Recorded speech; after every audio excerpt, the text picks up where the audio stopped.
Once upon a time, stories did not exist. Words ran rampant, untamed and untethered throughout the world, a mass of nouns and letters tumbling across the earth like a raging sea. It wasn't until the chronicler herded the unruly verbiage into books and added them to their collection that stories started coming into being. But what happens when tales escape the confines of their covers? That, my dear reader, is something we will find out together.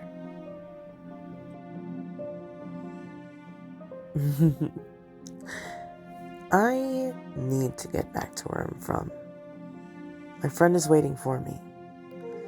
Who else is gonna try and play Murder the Dragon with me? Well, I suppose a lot of these people. Everyone thinks fairy tales are things of joy and happiness. Well, I can tell you firsthand that they're nothing but a bunch of little nightmares. They've taken everything from me, but I can fight. And nothing's gonna stop me from getting back to my Tam. For as long as life has existed, I have served as its complement, its bloody sibling that all fear. I am Camilla, death incarnate, and my will cannot be denied. A name. A name is for those who wish to be known. And if you find yourself in my presence, then you must know nothing.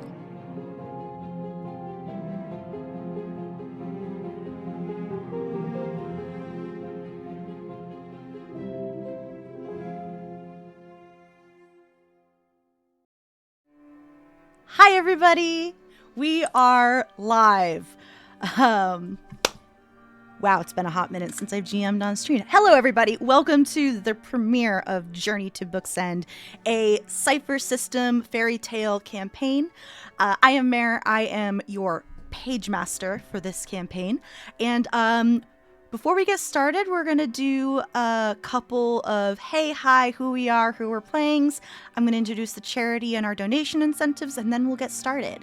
So I'm going to let all my lovely players introduce themselves first. So if you want to say who you are, who you're playing, your character sentence, and then maybe a short brief, either what your character is inspired by or what story, or the tropes that you've put into them. Just because I don't know how much we're going to get into that right away. And I would love to give context for some of your characters that you have brought into this campaign because I love them. We're going to start with Angela. Hello there, my wonderful lovelies. It is very good to be back here on a stream, and more importantly, it's very good to be back on a stream as a player at Mare's Table. My name is Angela Lemos Mogrovejo. I use she/they pronouns, and I will be playing for this entire series Camila Gutierrez, who uses pretty much any and all pronouns. In terms of a overall vibe of Camilla, Camilla is a vicious warrior/god who sees beyond. Camilla, as her sentence indicates, is actually a god. She is based heavily off of a Mayan bat death god known as Camazotz, and I've taken a lot of the inspiration from many of the stories and myths that have been passed down, specifically the Quiche interpretations that have come from certain specific Maya groups in order to sort of build out who she is as a character, but they are very much, I believe our last tweet put her as scary and hot, is I have been told, or some message within some of our channels has said scary and hot, so that's where we're gonna go. That is me. Soul. Hello everyone, my name is Soul, I use they them pronouns, and tonight I'll be playing Onyx, who uses she her pronouns and is a rugged dragon who bears a halo of fire. Onyx is based on the original, dragon guarding princess in a tower stories, specifically that started from St. George and the Dragon, very old tales, and is very precious about her princess They grew up together. They are best friends. Especially when the princess gives her poison berries to see how many she can eat before she gets sick. What's the record number of berries? We finished like a whole tree, and then the princess cried and got really upset because she wanted to keep playing.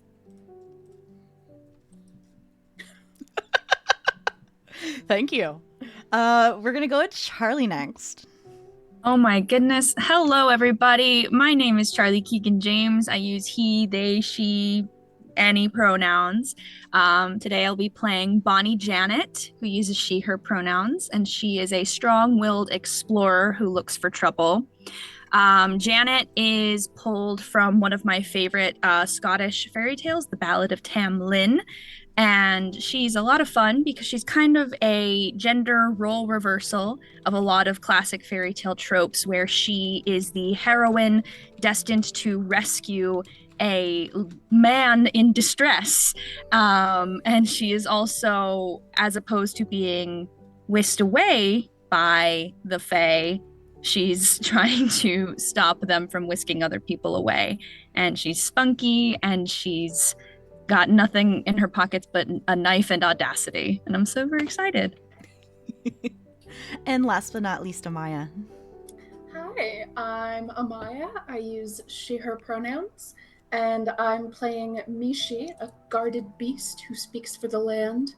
And Mishi is based on the Mishi Peshu indigenous mythology of a large aquatic panther-like creature who kind of stalks around lakes and drowns any passerbys who don't show adequate respect or are doing things that they're not supposed to be doing, or sometimes just because she feels like it. We respect it, and I hope everyone realizes now why our tweet included originally it said monster fuckers, but we toned it down just a smidge. Censorship. But yes, we've got 3 beasts and a Scottish lass. That's our new band name, everybody. We're gonna Big be putting and out an Peggy album. energy. No, our band name I thought was going to be Fairy Tale Fight Oh, Club. Fairy Tale Fight Club. Wait, That's never our mind. first Yeah. album. Okay. Yeah, that's our first Okay, album. perfect. Fairy Tale Album's Fight title. Club. 3 Monsters and a Scottish Lass is the band name. We can talk later about who's playing what and who's on vocals, but Going on tour. before we get started, hi.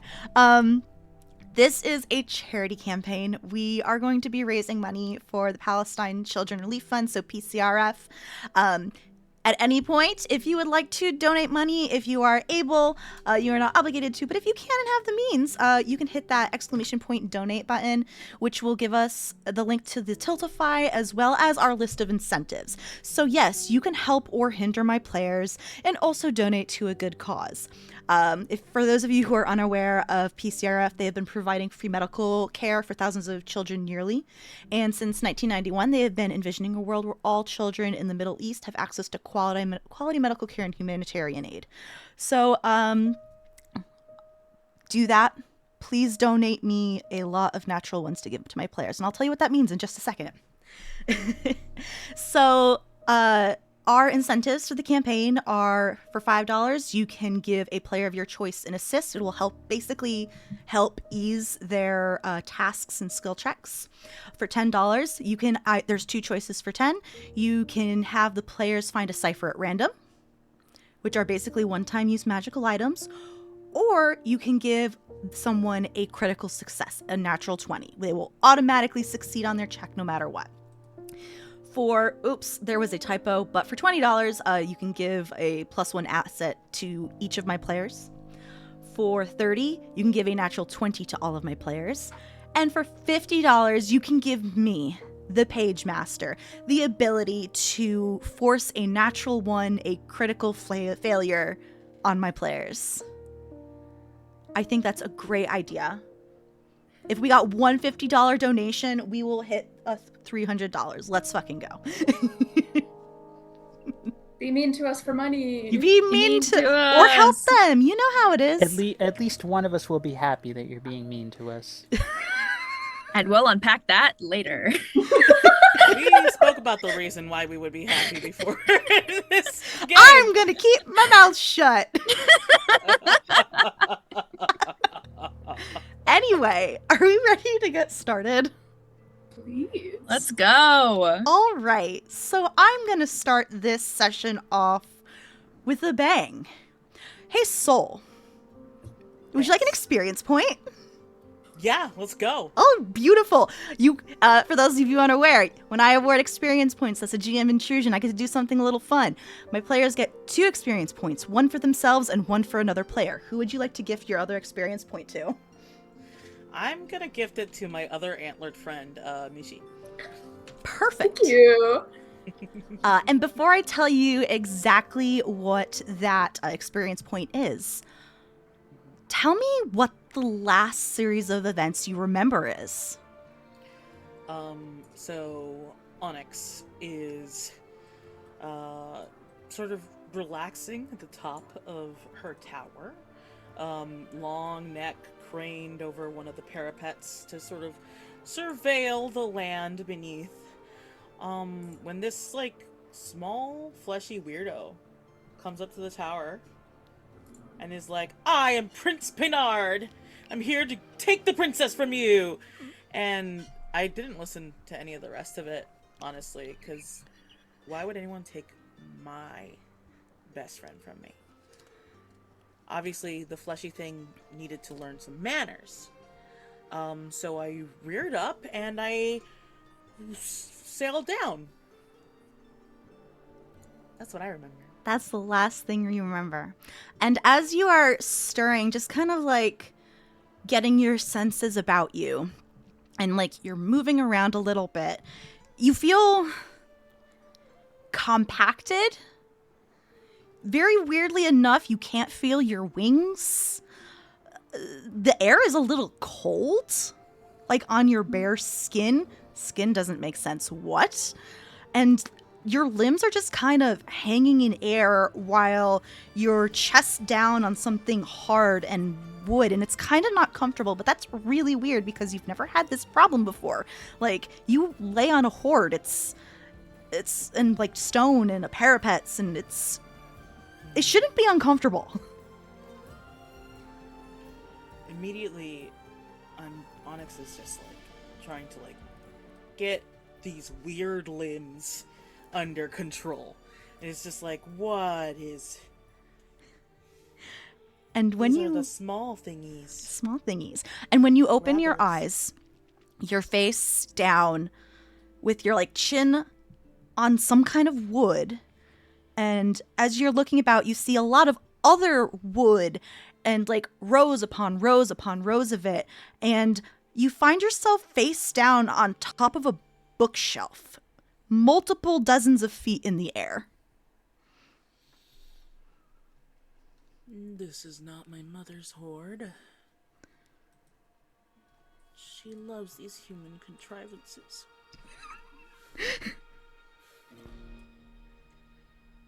Who needs to read? Who needs to read this much? As you're looking around, also something does catch your eye. There is like half of a piece of very colorful paper, like as if it was torn out of a book, like a couple, like a foot or two in front of you.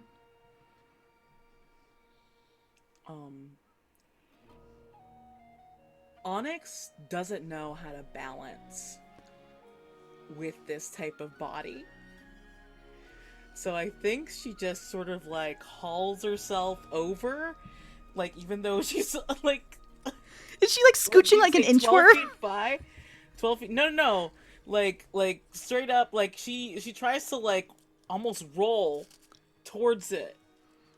Like almost like flop herself along the bookshelf and hope that it doesn't tumble. Not even, she's not thinking about it tumbling. She's like, what's that? So it's not... even with your tallness and your weight, it seems like it's a really large bookshelf with a lot of books on it. So you're not in any danger of like toppling the bookshelf. However, it is only like a couple, like a little wide. Your arm's like 1.5 feet wide. So you do need to make some kind of speed. It's speed in this system, right? Yes. Yes, it's speed. I need you to make a speed check just to make sure you don't fall. So like speed or balance or something along those lines. Let's see. I need to open up the challenge ratings of Cypher. I think this is going to be a challenge 2, but it's going to be a 3 for you because you said yourself you are not used to this body. Yeah. Well, I rolled a 12. Okay. So I know that beats challenge rating. You're good. So you are able to not fall off this bookshelf, which is good. But you are able to, you get a little closer, and it seems like it's half of a square piece of paper, and you only see like the top, like it's like cut in half diagonally. So you're only getting a little bit of it, but you see what color dragon are you? Red. You're a red dragon? Okay. You see a red dragon curled around a stone tower all the way at the top, looking down at something. It's cut off by the paper. But it's like a children's book. She like taps a finger and is like upset that like her claw is so small. And it's just like, ugh. Who drew that? Is that supposed to be me? I'm much larger than that. You are much larger, much more intimidating. It does not. This picture book, this children's storybook, does not really encapsulate how terrifying and beautiful you are, because it's meant for children. But yeah.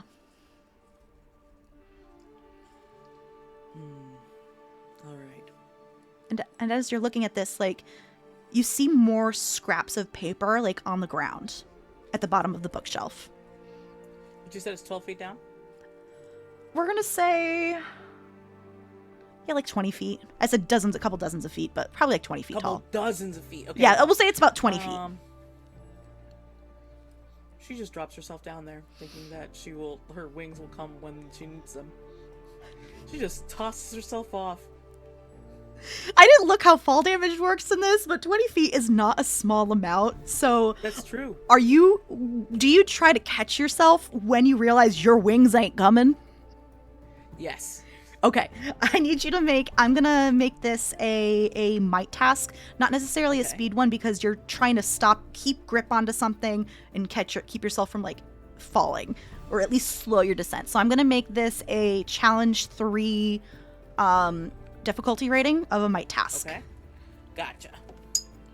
All right, that's a 10, so I just made it. You did just make it. What does it look like as you catch yourself from crashing your ass on the ground? So, like, it doesn't take long to fall 20 feet. It doesn't. It doesn't. It's only 20 feet.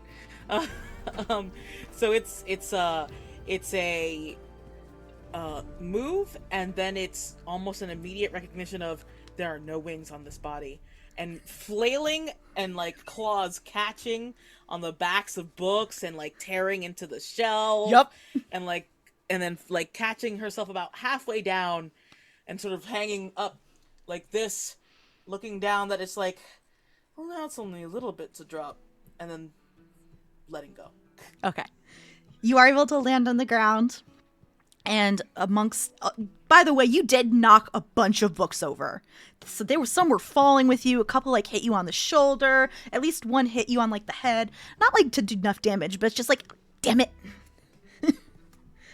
But you do make it safely to the ground without incurring any damage.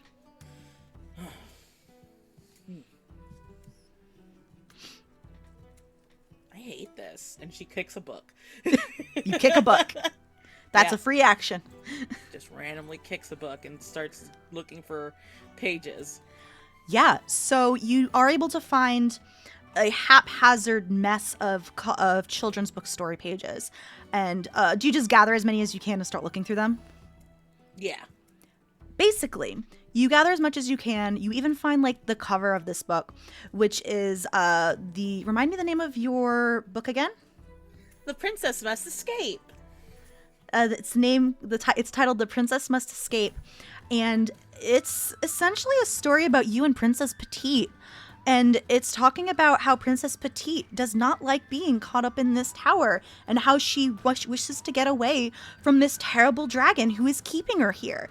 And there's a lot of pieces missing, but you do see a couple of times of like those games you play. It says she's trying to kill you so she can get out, but it does kind of like stop at the point where you last remember. So you swooping down on the prince. Who? Oh, this must be my cousin Sapphire. She was so jealous that I had friends and she doesn't. Who wrote this? Who drew this? Is there an author on the cover? There is not. But there is a little stamp on on like the inside of the binding that says property of the collector. Collector, huh? Collector. You're gonna collect this fire breath and what happens when I try to set one of these pages on fire, Mare? It depends. How are you doing it? Oh, I am going to use Onslaught. Oh, and just hold on a page. You absolutely can. Because you did say that your Onslaught was reflavored as fire. You do need to spend the appropriate points for that, but... Except I have one edge, so... You still spend, like, what, 3 points or something like that? Oh, Onslaught's 1 intellect. Oh, never mind. No, I stand corrected. Free because of the build. Free! Everybody gets a natural 20, and I get a natural 1. Yo. I gotta start making notes. I have to, hold on, let me get a piece of paper for myself. So, hi LD, thank you. Yeah, you set this book on fire. And just... And she's hoping that that'll cause something to happen. Like, cause someone's attention to come down. And we're gonna leave it at that. Let's go over to Bonnie Janet. Who, me? Jess, yes, you. So, what is the last thing you remember? The last thing I remember is it's nearing midnight on Halloween, and I've snuck out of my father's castle once again. Green cloak on. Knife at my belt just in case, but feeling confident that I'm not going to need it because Tam and I's plan, I know it's going to work. And as the moonlight shone through the trees, I watched as the procession of the Fae walked past me, counting the horses, looking for the perfectly gray one that I know he'll be on. And I see him riding right behind her. And I really want to punch her in the face, but I have to stay focused. And as he passes the clearing, I take a deep breath, put my hood up, and I lunge, leaping into the air, aiming to tackle him off his horse. Those memories lingering in your mind, you wake up to find yourself kind of awkwardly sprawled on something cushiony and soft. Like, not even, like, draped comfortably. You're just, like, face down over the edge of, like, the arm of a couch or an armchair. And you hear the crackling of a fire. Like a fireplace. A fire. Like a controlled flame. We're not gonna... a controlled flame. Listen. And the air is warm. It's not this crisp October that you were just in. What the hell? Tam? Anyone? You don't get any response from Tam. You don't even hear the giggle of Faye laughing at you. This is not what he said was going to happen. I just look around. Is there any sign of anyone else? I just look at like what structure I'm on and like just trying to take stock of the situation. I also completely forgot. We'll also do it when we get back to you, Soul, but what does Bonnie Janet look like? Oh! Well, Bonnie Janet is a human woman in her early 20s or so. She has gold, like straw colored blonde hair that was once done up very nicely, but is now kind of falling in her face. Bright blue eyes, some freckles that's covered by a little bit of dirt, and she's got like a cream colored shirt on and like a blue and green tartan skirt, and she has a green cloak on, clasped at her neck with a golden brooch that looks like a double-headed rose. And she looks like perhaps an hour ago she was much more put together, and now she's decidedly not. Yes, so yes, you woke up like a mess on this couch. Not the first time. Yes, but usually like you're on it and not like your like stomach is like on the end. Unless that is you have woken up like that, like a big mess. Occasionally. Listen, non-trial here.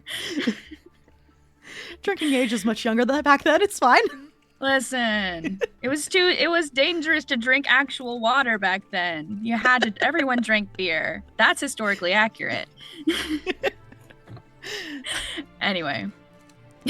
Yeah, so you call out to Tam and you don't hear any response. You don't hear any other Faye. The sound of hoofbeats are gone.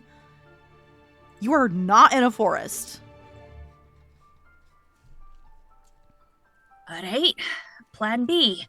I'll start to kind of like remove myself from the couch and try and get my footing. Is this couch me sized or am I It's you sized. tiny? It's me sized? Okay. Yeah. Okay. I'm gonna take stock of like see if there's any sign of anyone else having been here recently. Not that you can tell, but as you're like getting yourself oriented and your feet are on the solid ground, you do step you hear the crinkle of paper as your foot steps onto something. Reach down, pick it up. It is unlike Onyx's book. This one's a little more put together. It does look like it's like a small book, and it looks like the pages are starting to fall out, but it's not everywhere. It's essentially a book of Scottish ballads. Huh. I open it up, just try and like pick up the pages that are falling out of the book. It's a couple varieties of them, but the one that is mostly like the pages are most loose is talking about you finding Tam going into the forest after your father bequeathed you that gift, going to look for a man that said to live there. And yeah. Hey, okay, that's not creepy at all. I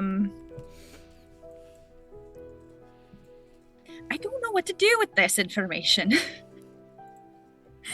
But I'll close the book and I'll put it under my arm and just look around for an exit. Now with like steely gaze, determined to go find whoever this place belongs to and have a word with them.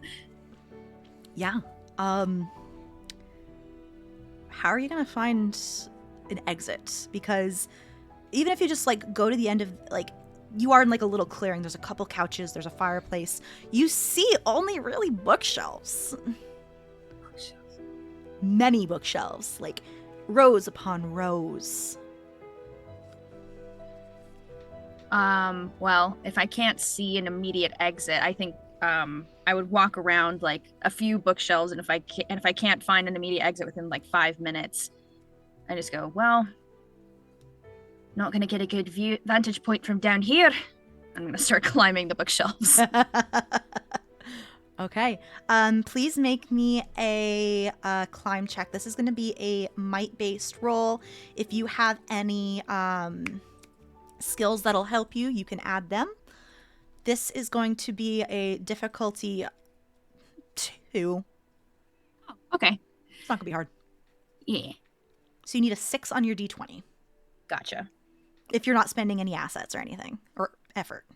I'll hold off for now. Okay. Okay, I got a 15 on the die. Yes. You are able to easily climb up these shelves. There is enough weight to make it so you're not going to topple anything over. You don't knock any books off. Okay. All right. I'll just climb. Are these bookshelves like floor to ceiling, or? There is room for you to stand on top. I would like to stand on top. You may. Okay. You're just looking around to start? Yeah, I'll just I'll look around and I'll just like cup my hands and just go, "Hello? Hello. Hello. Hello." Huh. You, after you call out and you see bookshelves and bookshelves, you see a wall, but it's like way in the distance. Like, this is easily one of the biggest buildings you've ever seen.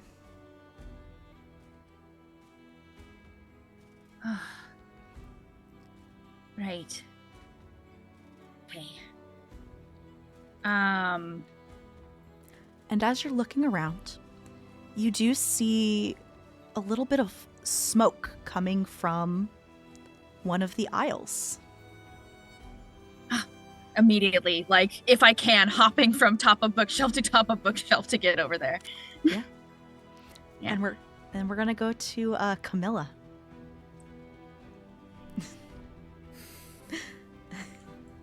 Hey, Camilla.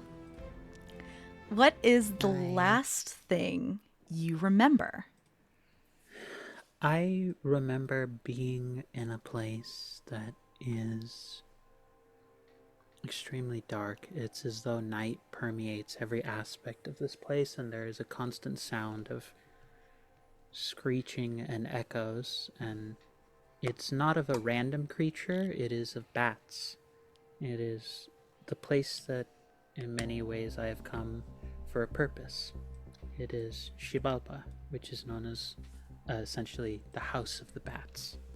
And I am looking for 2 individuals in particular. I'm looking for a pair of twins who are not supposed to be here. And as you're looking through them, are you flying? It's a bit of moving along the ground and flying. There's a bit of back and forth where she just kind of seems to appear like in different spots where the shadow is present, so this is the perfect location for her, and that she is everywhere and anywhere possible. Mm-hmm. And she, at different points when she feels more excited at the possibility of being right on their trail, she kind of gets down a little bit more, like crouched and hunched over, and she moves very much like how bats tend to move whenever they're like skittering about for something, which is less like a crawl and more like the way that someone might be doing like ice climbing, where they're like latch onto a spot, pull forward. There's a lot more of that whenever she is on the ground. Kind of like an army crawl, basically. Yeah.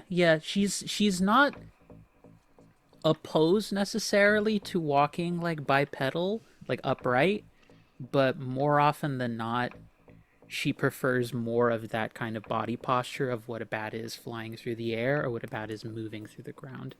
There's nothing... It's unnerving at baseline. As you are hunting for your prey, you, I think, out of all the characters so far, would be most attuned to what is actually happening.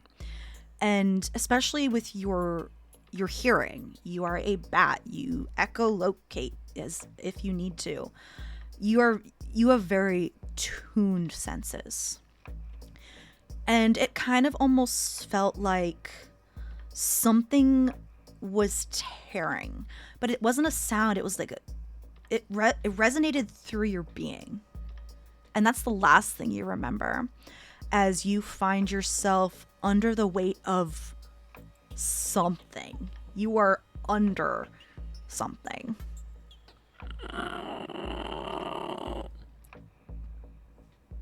There's like this lets out like a very like primordial kind of like screech sound. I promise I will not be doing that frequently on stream. Okay, thank you. It always freaks me out in like the worst way. Hello, I do voices and sounds, sort of for a living, but there is like kind of that scrambling that's much more animalistic than like a person getting up, of just kind of like, why is there a thing on me that should not be here, and is like just trying to push stuff off. You're gonna succeed at this, but I want to see how well you succeed at this. So can you make me a might check?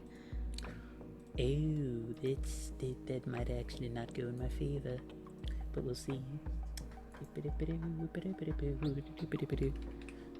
20 roll.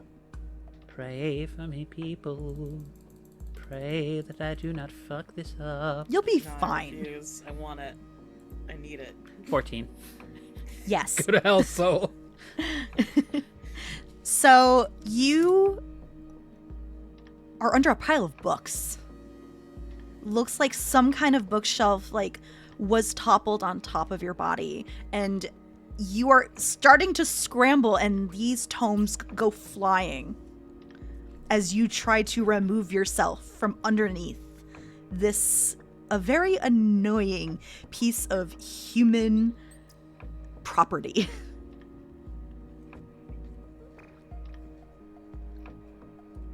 There's just sort of like a look, like whatever way I think her hair might have been done up before, tied back just to keep it out, it's like falling closer and dangling more to her sides in front of her, and just sort of like looking around, wondering like where she is. And I think there's also an unnerving sense because for describing what she looks like, she has kind of a leaf-nosed bat nose. She's very similar to the way that a leaf-nosed bat looks, with kind of that open nose. Her ears are quite massive, like a bat's, like proportionally to her body, are still quite massive. And I don't think her claws are quite as long as they were in her previous incarnation, but they're still quite long, and like they're the kind of nails that like I could kill a man with these, and I probably have, and was Not about probably, to. you have. You absolutely have.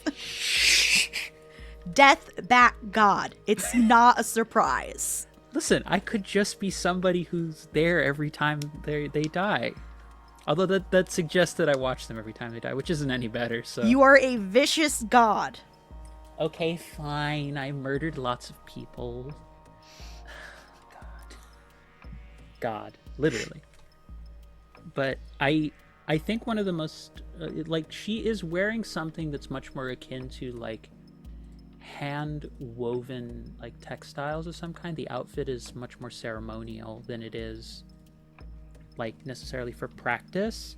And I think the thing that's partially getting to her is that I don't think she feels the wings there anymore in the same way. Like, her arms are much more humanoid. Like, I think her teeth and her jaw is still much more akin in the shape of like a bat's, but the wings aren't there in the same way. There's no sense of like the leatheriness of them connecting to her arms or her hands anymore. It's just gone. And after you have removed yourself from this pile of paper, what are you doing? I think she's looking around. I think she's just seeing where am I and what has brought me here. They're like the first two questions she has on her mind. You are like the others in a library. You are sandwiched between two shelves, one of which looks like many of the tomes have fallen off. The shelf is stable, but something knocked all of them off. Maybe you, or maybe magic, you're not sure. You do smell a little bit of blood, though. It's not yours.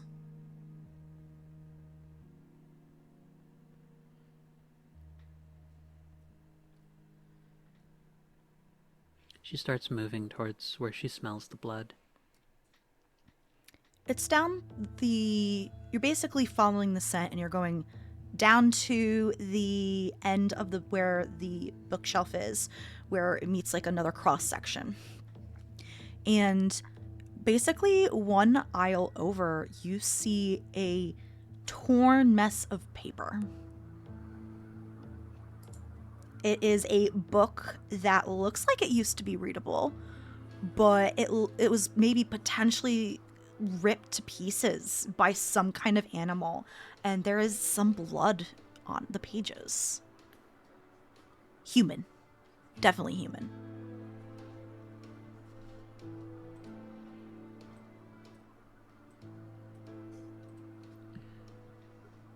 Does she have the sense that she can track where the person whose scent is attached to the blood is going? That's the weird part. It's just here. There's no trail. And the book that you see it's heavily damaged, and the binding is bordered in colorful geometric patterns. Like long nails just trailing along the spine of the book.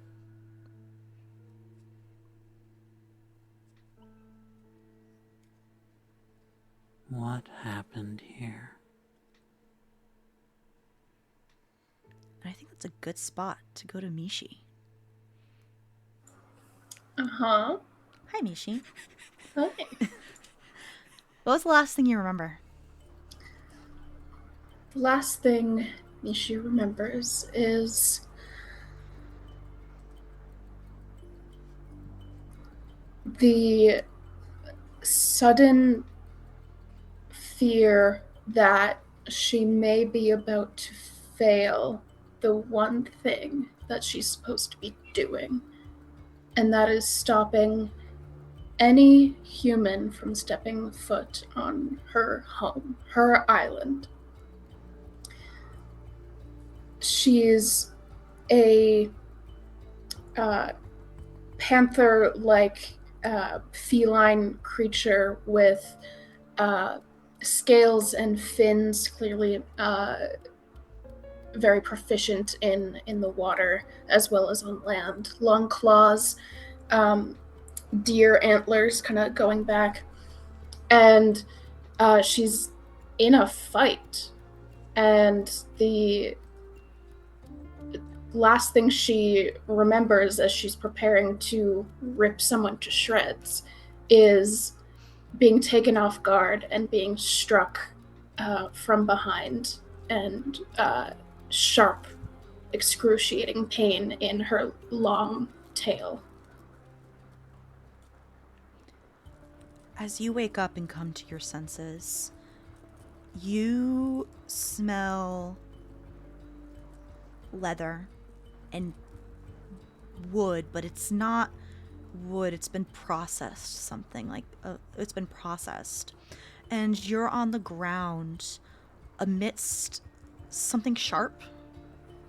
And when you open your eyes, you are surrounded by some glass and shelves, which don't hold books, but hold multicolored glass orbs that seem to be swirling in color.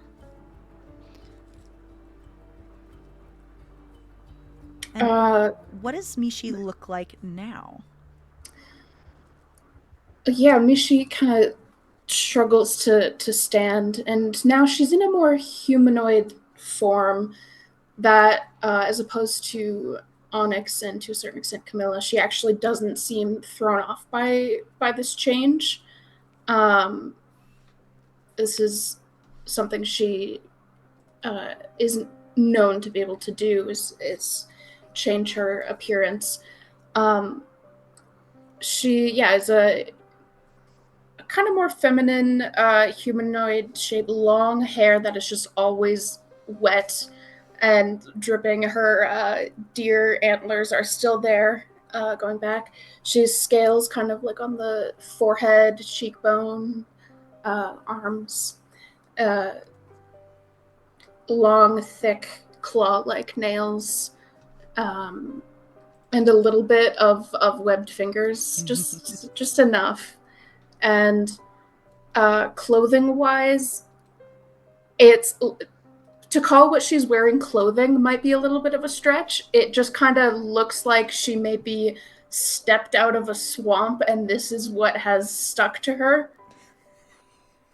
And she does still have the long tail with like these. Her scales are all like blue-green, kind of shimmery, but there are spikes on the tail as well as the larger fins on the end that are more of a coppery red. However, as she stands and looks down, she realizes that normally there were 2 twin fins on the end. One is completely torn off and bloody. As you stand, this glass, which doesn't cut you oddly enough, crunches underneath your feet.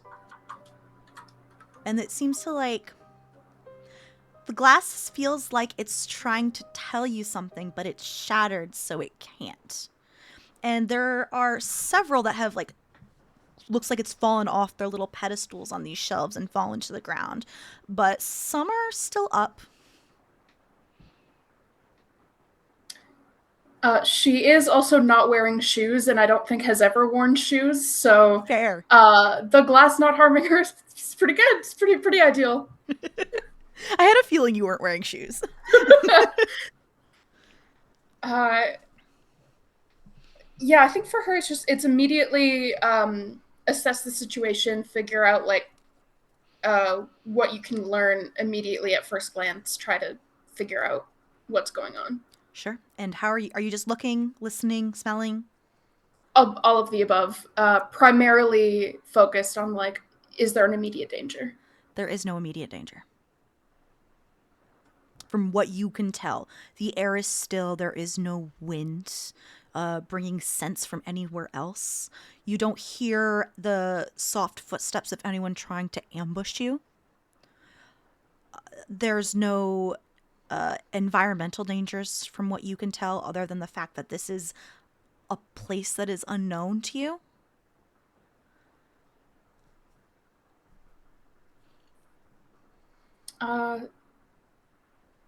Yeah, still always kind of keeping her head on a swivel, not one to ever be snuck up on.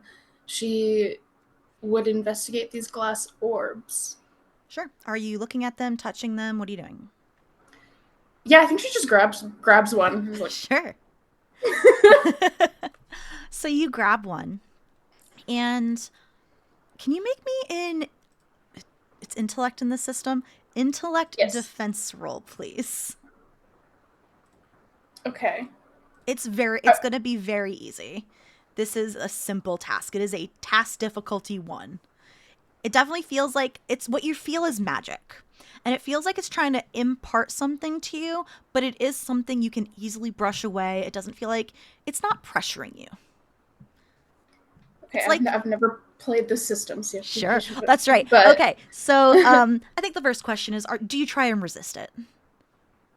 Because this is something that will allow you to resist it if you really want to try. If it doesn't seem like it's going to be harmful, no. Okay. In that case, it would have been a simple task. So it was a challenge 1. The number you need to roll on a dice, the D20, is 1 times... it's 3 times the difficulty number. So it was a difficulty task 1. You would have need to at least roll a 3 for future reference. All right. And I have a skill in discerning truth or piercing disguises, etc., which I feel like probably would apply here if I'm investigating. Not necessarily. No? Okay. But if you're letting it happen to you, you don't need to roll. Okay. So you just grab this orb, and this orb you grab is it looks like waves reaching up to a raging thundercloud. And when you grab this, you're not brought anywhere else, but inside your head, you see a story being told to you.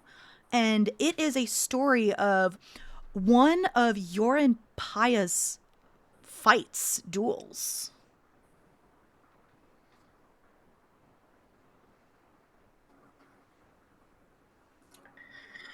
I think she's like holding it really close to her face and is like growling. You remember this fight. Who won this fight, or was it like a draw? Like how did this fight turn out? What happened? With those two, I don't know if there ever really is a winner or a loser because they're both still alive. They're both still kicking. It's whoever gets to like either like taps out, for lack of a better word, or like is the first one to stop attacking the other. Yeah.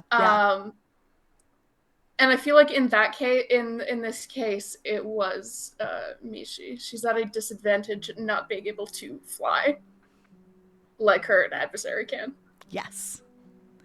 And eventually, as soon as this fight is over, this little glass orb releases you.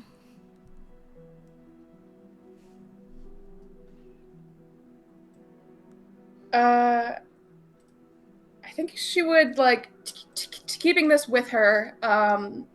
Compare it to like the smashed one that she had like stepped over, and see if there's any like remnants of these like stories in the pieces. Sure. So that skill you were talking about, like discerning the truth of something, if you want to make a check and apply that one, you can. This will be an intellect-based task. This is going to be pretty difficult. I'm going to say it's smash. This will be a challenging check. So challenge 5, you will need to roll a 15 on the die.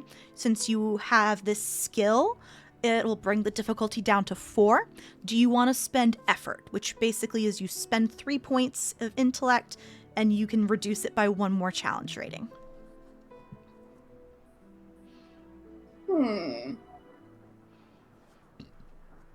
I think I will. Okay.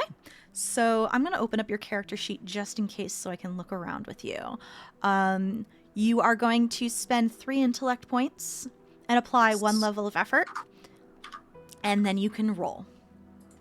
All right. So what you are looking, this is now a challenge 3, and you want to roll at least a 9 on the die. I got a 17. Beautiful. Just 1 second. Okay. So you're getting bits and pieces. You kind of have to like touch a bunch of them to try to figure out like what this orb contained. And this orb contained your last memories that you remember before you found yourself here.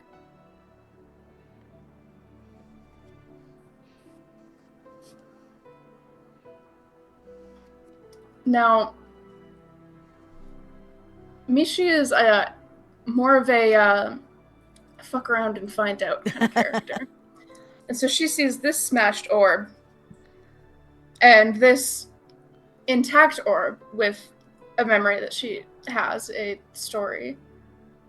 And she goes, well, I want to know how that happened. So she's going to throw it at the ground. Nothing happens. It just kind of has like a loud thud on the ground, and then, it does like 1 small bounce, and then it rolls. It doesn't smash. Okay. Then there's definitely a moment where she is a cat chasing after a toy, trying to like scramble after it. Oh, absolutely beautiful. As you're like chasing this toy and like scrambling across the floor to it. Like, she may look like a human and may have like is more or less comfortable in that form. She's still usually a cat adjacent creature. So she's Correct. like And then as you're chasing this orb, you smell something that makes you stop. You smell the scent of beast, death, and magic. That's me. A different beast. No. There can only be me. What are you doing with this information? She's back into survival mode. I think she's still clutching the orb just in case, but she's ready to ditch it if it comes down to a fight. And she's gonna like sneak in its direction, like prowl. Okay. She's like trying to be stealthy. We're gonna go back to Bonnie Janet. Bonnie Janet. Yeah. Okay. You jumped over these bookshelves Mhm. to this where you saw the smoke. Yeah. And when you look down, Soul, do you want to describe what Onyx looks like? Yes. You see a person with large black horns that curl over their head and come up into tips that look like they glint with gold. This person's skin is like a deep red, crimson red, with black hair and black scaling on the sides of her face, on her throat, down to her chest, and on her shoulders. She's wearing very simple clothes, like basically just like a piece of fabric wrapped over her torso with a belt, and some very simple trousers, ending in no shoes. And the tips of her fingers are also like that dark black with claws. And she is growling, and flame is coming out of her mouth, causing this smoke to like destroy these pages. Does Onyx have a tail? Not in this form. Okay. I was just curious. Yeah. It's But making her very uncomfortable. It's weird having to shift the balance around. yeah, your balance is completely off without a tail. Janet, you see this. I think it's safe to assume I've never seen someone like this before. I don't think you've seen someone like this before. But I've heard I feel like I would have heard of like I've heard stories Oh, about yeah. dragons Absolutely, before. you've heard stories of dragons. Right. I still at the top of the bookshelf. I just going like in my head, just like, well, this is the only other person I've seen so far, so maybe they'll know what the hell is going on, and I'll start climbing down the bookshelf to try and meet her on the ground. Landing on my feet, it's like, hey, you all right? Whoa. Who are you? Hi, I'm Janet. Who are you? The scion of the Scale-Tooth Dragon Pack. Okay, Onyx, you can just call me Onyx. great. Lovely to meet you, Onyx. Is this your library? No, is it your library? No. So you're not the collector. Who is the collector? The only thing that Onyx I'm has sorry, kept- Chronicler. My bad. That was me fucking up. Chronicler. no. Chronicler. Might be. Who's the chronicler? The only thing that Onyx has kept of of this book now is the original picture of her wrapped around the tower, and then the inside cover, the cover with the inside, and just sort of like she holds it up, like awkwardly, like clasping it with two human hands, Oh, and it's just like, this person tells lies and is extremely bad at art. hey. Huh. Is that's supposed to be you then? Yes, but it's very poorly drawn. Oh, I'm sure. Mhm. I pull out my book and I just go, is my book also stamped with property of the Yes. chronicler? Yeah. Huh. Well, you'd think I'd have noticed that. Well, bad at art as they may be, they seem to know an awful lot about certain things about me that I wasn't aware anyone else was aware of. So I'm thoroughly creeped out. So yours isn't lies. As far as I can tell.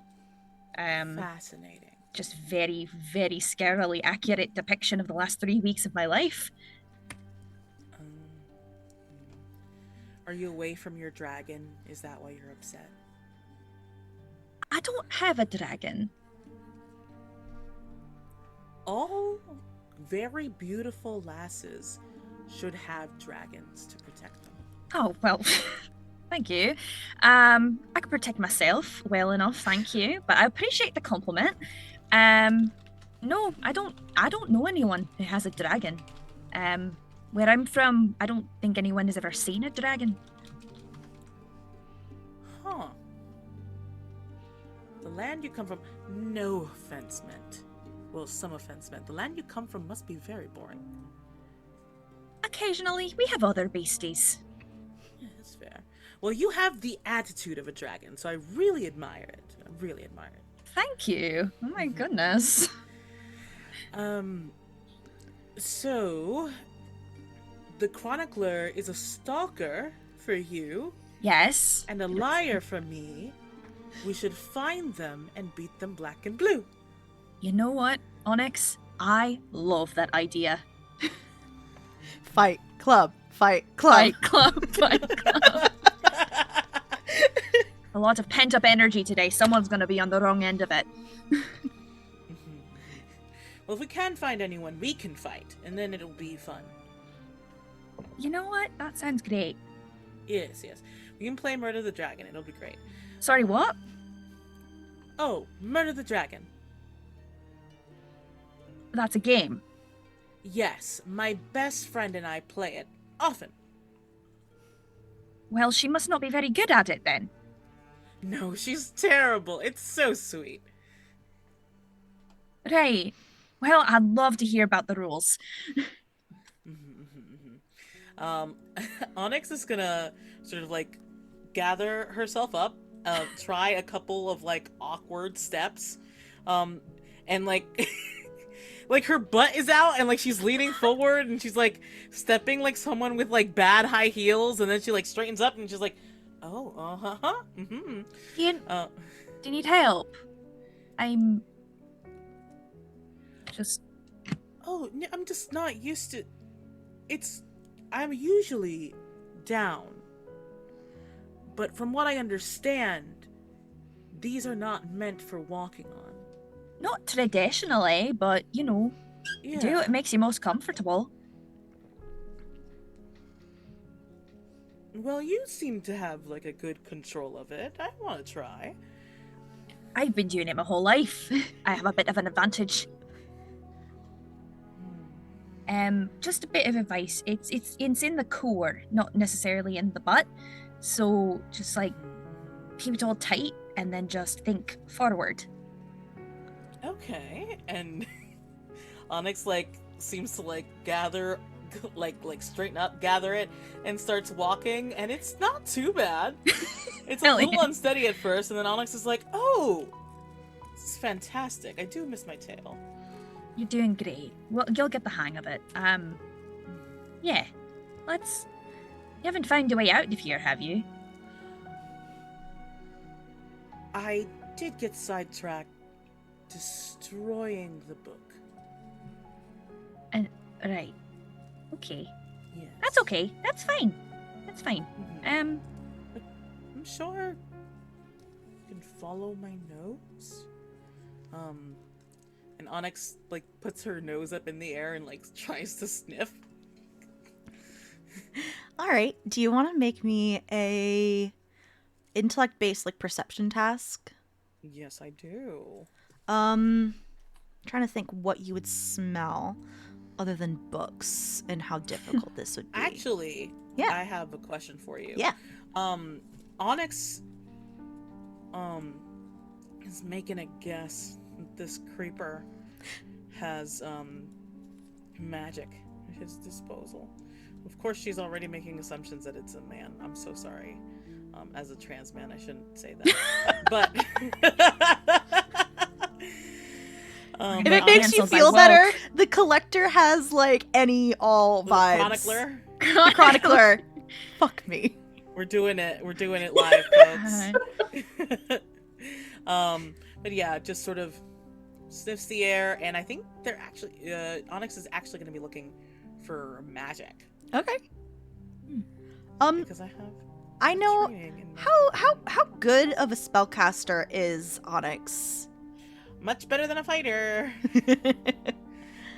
All right, let's say that this will be a difficult task. Okay.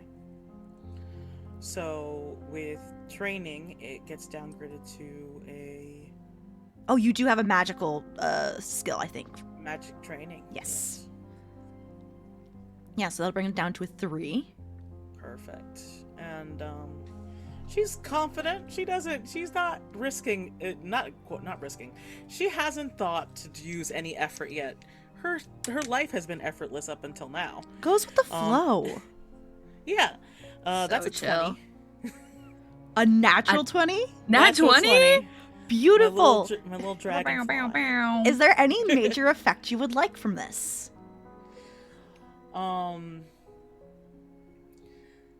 Can I know that there's like a set list, but can I offer you something? Please offer me something, because I don't know where the fuck the set list is. Hey folks, this is my first time GMing Cypher. I'm rolling with the punches. Let's go. You're doing great. I'd like to sort of use a little of my magic in return to make whatever trail I pick up visible also to Janet. Yeah, absolutely. What does this magic look like? So, Janet, you see Onyx sniff the air in a very inhuman nature, and then she breathes out smoke, and it curls and it glitters almost as it seems to catch a breeze and then stretch out in front of the pair of them. It's just like, that way. Neat trick. Oh, it took many years to learn it. How many years? I'm really... Oh, like, I was a baby when they brought Petite to me, so I was only around 120. And Right. now I'm 141. So I learned it maybe like 4 years ago. You don't look a day over 90. Thank you. So you're able to follow this smoke trail, which starts like bringing you around corners and down halls. And you do start to hear the scrambling of paper and something hard hitting the ground and just like a lot of like franticness in the air. Like, and I think that's where we're going to go back to Mishi. Mishi, Yes. you're starting to follow this smell of beast, death, and magic. How sneaky are you being, my prowling little panther? As sneaky as possible. She can only assume that this is a foe. Beautiful. In that case, I want y'all to tell me how you want to do this, because essentially, Mishi, you're sneaking up on another beast. In this case, Camilla. So, how do you want to handle the resolution of something like this? Just wanted to make sure the chat is aware of where my response range is into this, which is just simply the Geralt fuck state from a meta level. But I'm also like, yeah, this is probably what would most likely happen between Michi and Camilla meeting. Just like, I don't know what you are. I don't know what you are. You want to fight? Probably. Yeah. But how would you like to resolve this, and if on whether Camilla will notice Mishi or not? Do you want to roll? Do you want me to pull a sooth card? Oh, part of me wants to roll, but I think the Sooth card is better for giving us a direction for how this first interaction goes. I think that's much better. That is fun. Okay, we'll do a sooth Pull card. the card. Okay, so the first Pull card. the level, Crunk. The first card I pulled was Imprisoning Ice. Entrapment, imprisonment, danger, and conflict. Environment holds you fast when you're trapped in the ice. You cannot move, and the cold threatens your life. You can't persuade the ice or trick it. You can't fight it or best in a contest. The ice is impersonal, unrelenting, and vastly powerful, etc., etc. I'm going to say that Camilla, with the scent of blood, I'm going to say your senses are fixated on blood, and you do not notice Mishi creeping up on you. How's that sound? I'm good with that. Mishi, you see this beast creature. What are you doing right now, Camilla? As Mishi creeps up on you.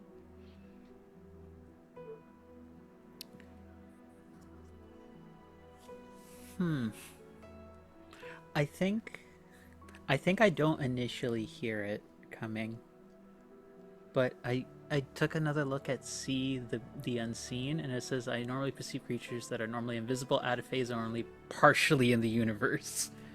So I think there's like a moment, if there's like that split second, if Mishi, because I don't know what you're about to do. I'm assuming it's a leap or a pounce because cat, but I do want to include you, Amaya, obviously, in it. I think Camilla like speaks right as you're about to leap. Are you leaping, Mishi?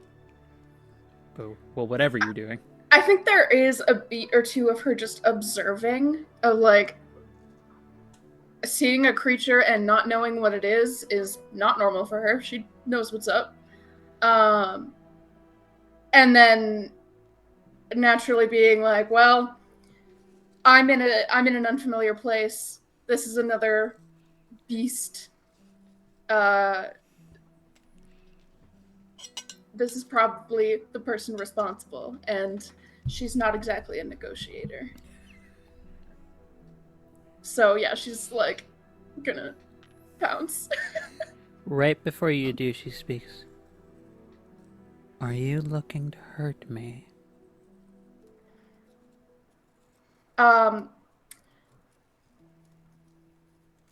There's no response. She just goes for it. Oh my god.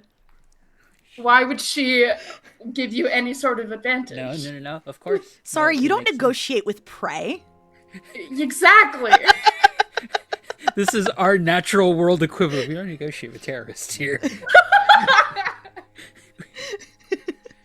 How do you want to resolve this? What happens, you two?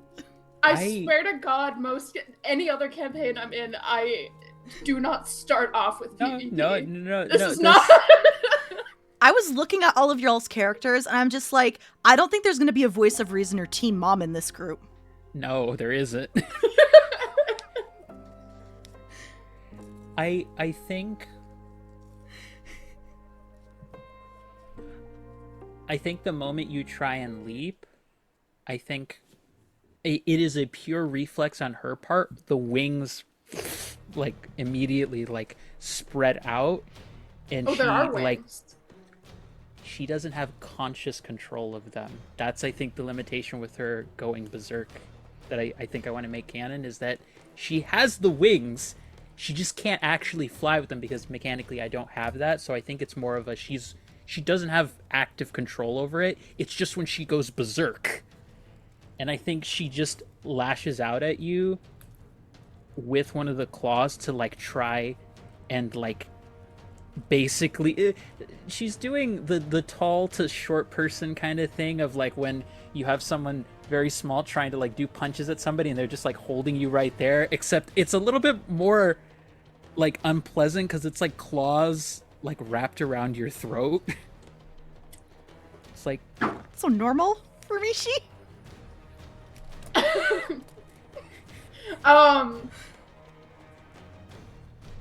Are we rolling? Yeah, how do you want to do this? How do you want to resolve I had this? assumed that the card had meant that I get the upper hand. Yes. I think you still have the upper hand though.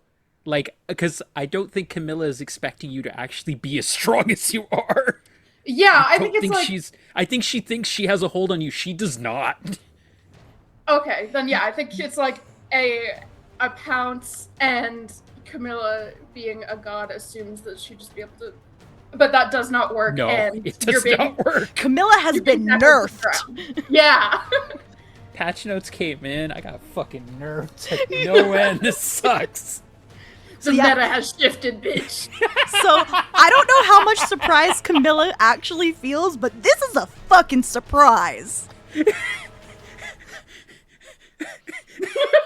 okay? Nothing. I'm just reading our chat, and Soul is poking at me. That's all. Ignore it. God damn it. But yeah, she's tackling you to the ground and baring sharp teeth. Who are you to have the nerve to stop me from my work? Who are you? Why have you brought me here? I haven't done anything of the sort. I think she like, it looks like she's about to swipe at you with claws, but instead she's like claws into the wooden floor by your face and lays like an intimidation thing. I think Camilla is starting to go berserk. Because when she starts a fight, one of her features is literally she only sees red. I think you actually see the eyes go bloodshot red. I think she is wanting to attack in response. If it's okay with Mare, I would like to roll to try and stop myself. Yes, you can roll to stop you have to roll your check. Yeah, I literally, because of the way this works mechanically, I have to roll to see if I don't try and kill Mishi. Roll for self-control. Yeah, basically roll for self-control. Actually, yes. That is what the vicious descriptor does. Is it like an intellect 2, I think? It's intellect 2. So I need 6 or higher. I rolled a 13. Okay. You are able to not launch yourself at this new person. I definitely think it's one of those... We're both aware of just how strong each of us are, or how ferocious each of us are, because I think it's one of those like inches away from each other's faces kind of thing, if that is all right with you, Amaya. Where like her mouth, the jaw is extending and the bat fangs are like coming out like as they would normally. Mishi has like the cat eyes where they like go narrow.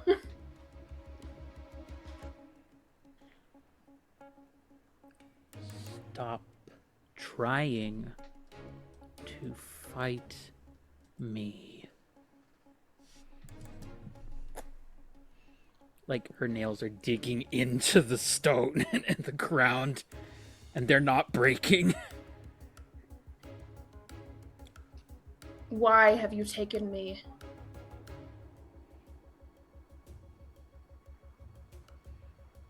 Like her hands like unclench and the nails that were growing longer into the claws like recede a bit, and she like stands up, but it's clear it's very awkward for her to try and be like fully upright. I didn't do this. And I don't think you did this to me either.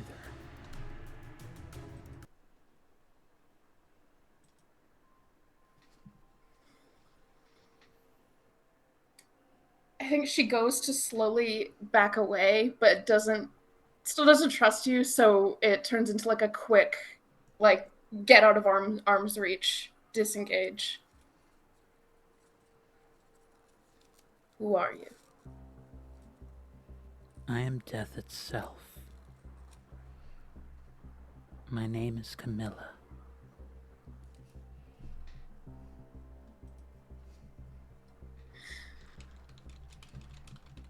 I am not dead. You have much more energy here than someone dead would be. Normally they complain more. And they scream at me and they mourn for the things they could not do. So I don't think you're dead either.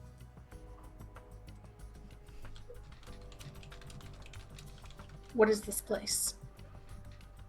I don't know.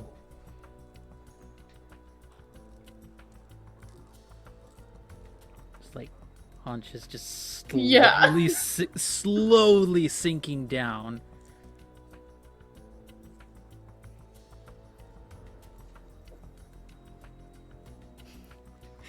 I just need a gif of like two cats like with their hair on it, just going like.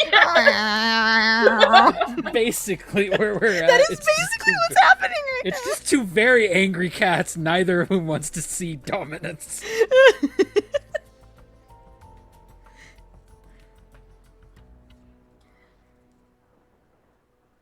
I will be leaving now. I think he just really starts like looking for an exit. Before you say that, the question, because you said was it your tail that got hurt? Yes, and she's like, this entire time has been fully bleeding. You're bleeding.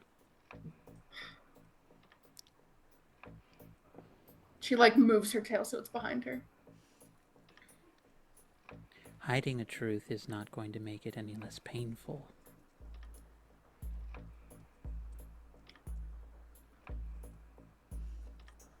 Would you like me to take care of it? Absolutely not. You claim to be death itself? I'm not here to expedite the process for you. I see no reason to do so. Nor do I think you would win if you tried to expedite the process for myself.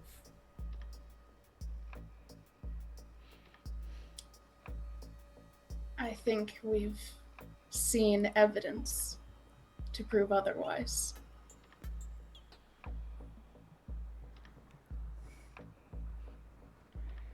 I think she just moves and is staring at it. Are you ashamed of showing pain? I am not in pain.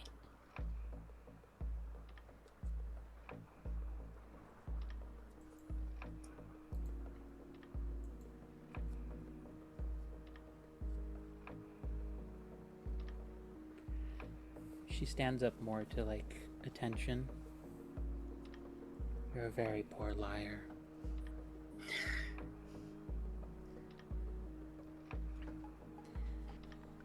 You are a strange-looking thunderer. And she's like looking at... Are the wings gone or are they still there? The wings, when the rage went away, the wings disappeared and she's not aware of it. Yeah, that's like kind of what it seems to be focusing on, is like, where the fuck did they go? Are you not a god? No.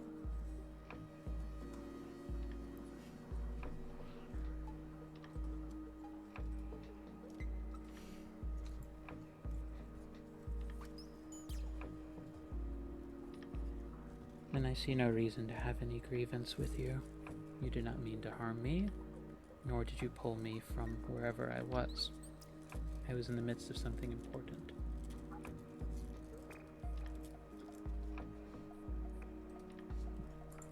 You are a god? Yes. I am born of night and death and of sacrifice.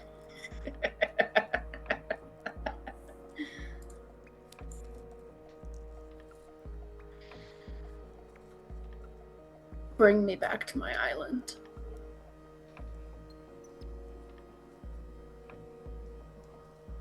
You're a very demanding little hurt creature, aren't you? I have a job to do. What is your role? What do you do? I am a protector, and my domain is under threat.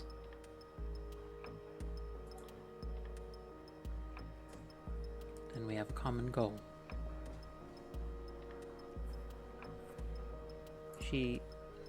You see her like pull out a knife that looks to be made of like jade, and you see her just start cutting the end of like one part of her outfit.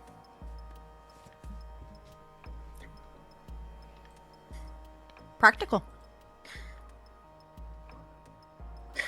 There's like a brief look of confusion as she watches you do this. I'm like, what?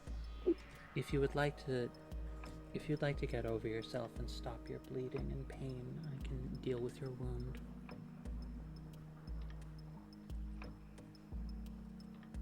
Stay away from me. And I think with Obvious. that, I think with that, as Mishi says that, all four of you hear this throughout the library. The long, loud sound of an animal keening in distress. Bonnie, Janet, and Onyx, you are much closer to it, but you all hear it.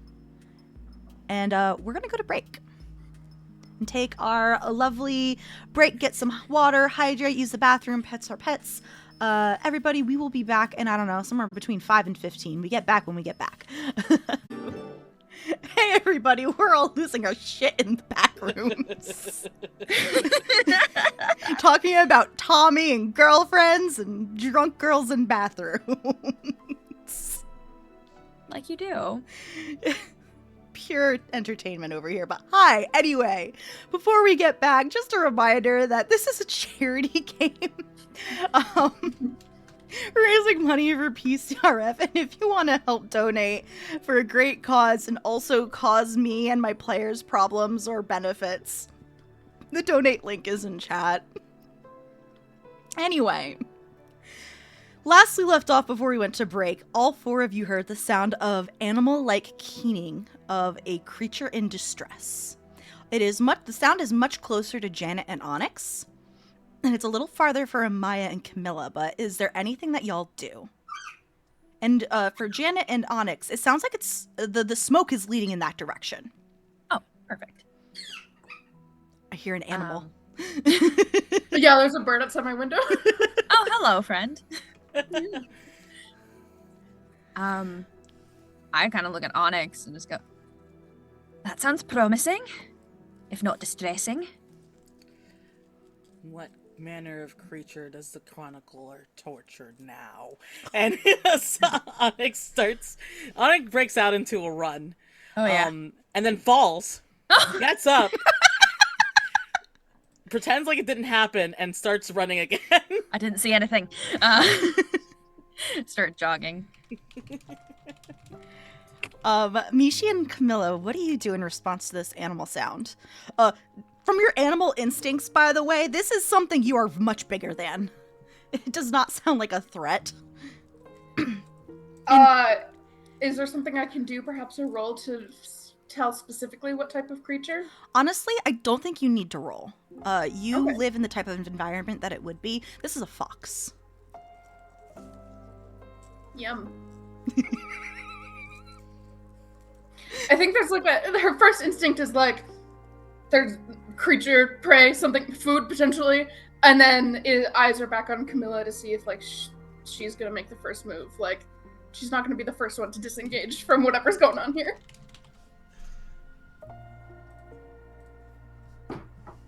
However much I could break you, I don't think I'm going to hurt you. And I don't see any reason to do so.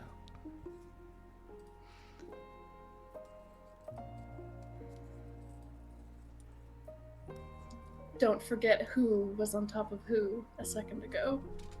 And no, she does not understand the implication of that. And then she's gonna race towards the sound. Camilla follows. Anyway. Janet and Onyx, you get there first. And you kind of are, it's like a little bit of a clearing, similar to where, not necessarily a clearing, but it's similar to where you woke up, Janet. Like a little nook with some tables and chairs and just sofas that you can read on. And there's just a mess of papers and ripped pages and some torn spines. Then the two of you see a bird-like creature. I don't know if either of you would know what kind of animal this is, but for reference sake, you see an ibis, which is a long-legged bird, similar kind of like to a crane, but a little smaller. This one has a white torso and a black head and very long beak and black legs and claws. And it's kind of just like looking around, picking up papers with its beak and just shuffling around. And it's taking some of these papers and putting it into its feathers. And then you realize this thing looks a little weird. And as you look at it a little more, this ibis seems to be made out of paper, metal bits, which out of character are the tips of fountain pens, leather books, and it's putting these papers back into its body. And it's like, but there's so many like torn papers that are like bits and pieces. They're not whole anymore. And it's just kind of distressingly looking around, picking things up and putting it in its body. And it's like, oh no, I'm not. It's going to take forever to figure this out and fix these and get everything back in order. And it just keeps going around. Oi! It doesn't notice you at first. It's too absorbed in what it's doing. Weird dragon. It still doesn't hear you. Can I rush forward and like scoop up some of the papers it's trying to go after before it can grab them? Yeah, absolutely. There's a lot of Okay. papers. I just run and like scoop up a bunch and just get myself in its line of sight. Hi. It's you are both going for this like little like pile of papers at the same exact time, and then as you grab it, it like it's about to grab, and then you grab them, and it just like leaps back, and all of like the papers of its body kind of reshuffle and reorganize themselves, and now it's a different bird shape, and it's some kind of corvid. It's hard to tell if it's a raven or a crow, but its upper feathers are the black leather of like books, and all the undersides are paper, and it's just like, oh, I am so sorry. Can I have those? Let's have a chat first. I really need to get everything back in order. Right, well, I don't appreciate being kidnapped and being put in a huge fucking library, so how about a little tit for tat? And I think at this point, Camilla and Mishi, you hear the sounds of these two voices, and three voices actually. And you see all these folks. Mishi has been fully sprinting. And I think her original plan was to do the exact same thing and tackle the bird and demand information. But partway through is calculating, oh, there's 3 of them. I'm not in my optimal form. This might be a little bit much. So I think she will just stop short and just look as threatening as she can. I think she stops and intends to transform it to be more bestial, and then realizes she can't. And so from the outside perspective, someone just came sprinting, stopped, and went,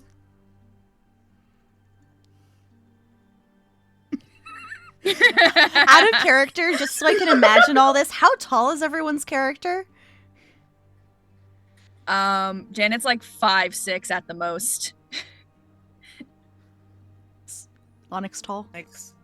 Onyx is about 6'3". Tall. Shit. Not including her horns. Okay. Mishi is probably like 5'7", not including the horns. You're muted? What? Can't hear you. Camilla is like 6 feet. Okay. I believe Onyx is the tallest of all. This surprises me not. Yeah. Anyway, yes. Mishi skids in. What about... And then I think she just like growls. I'm like in the middle of staring down this bird and just like, me and my friend have some question. What the fuck? Water dragon! Huh? The water dragon. Fin, scales. And Right. this Do you know Caulfield? Caulfield's also a raven. Who are you? Who are you? Why are we here? I don't know. I'm trying to ask this person. When does Camilla come Bird! in? Bird! Why are we here? Camilla. Are we okay? Camilla's just walking. I just want to know for the record that this has big Robin Williams and Jumanji getting pushed out of the game. Yes. And going, Also, what like- year is it? What's happening? This has that energy. That's really why I'm does. Still such a- fully bleeding. There's like a trail of blood as she was running. Like her tail is obviously messed up. My God. I think Camilla, despite me, Angela, losing her shit, I think Camilla walks up, like, has been very close behind Mishi and is just, like, walked up and is, like, in a torn, like, ceremonial outfit and is just slowly reaching for Mishi's tail and actually, like, trying to tie off the wound. She immediately pulls it away from you. Bat dragon. And Mishi's back is never intentionally facing Camilla. Right. Well, we all have some questions for you, bird person. Can Hello. I'm sorry for my rudeness. I am quite frazzled.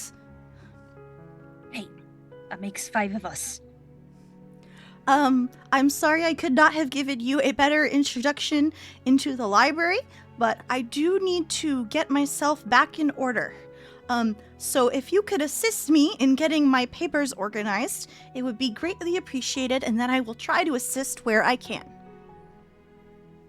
And then it kind of shifts again, and it turns into a fox, and like begins using its nose to like nudge some papers into a pile, walks over to some more papers, and then nudges it into the pile to make it a little bigger.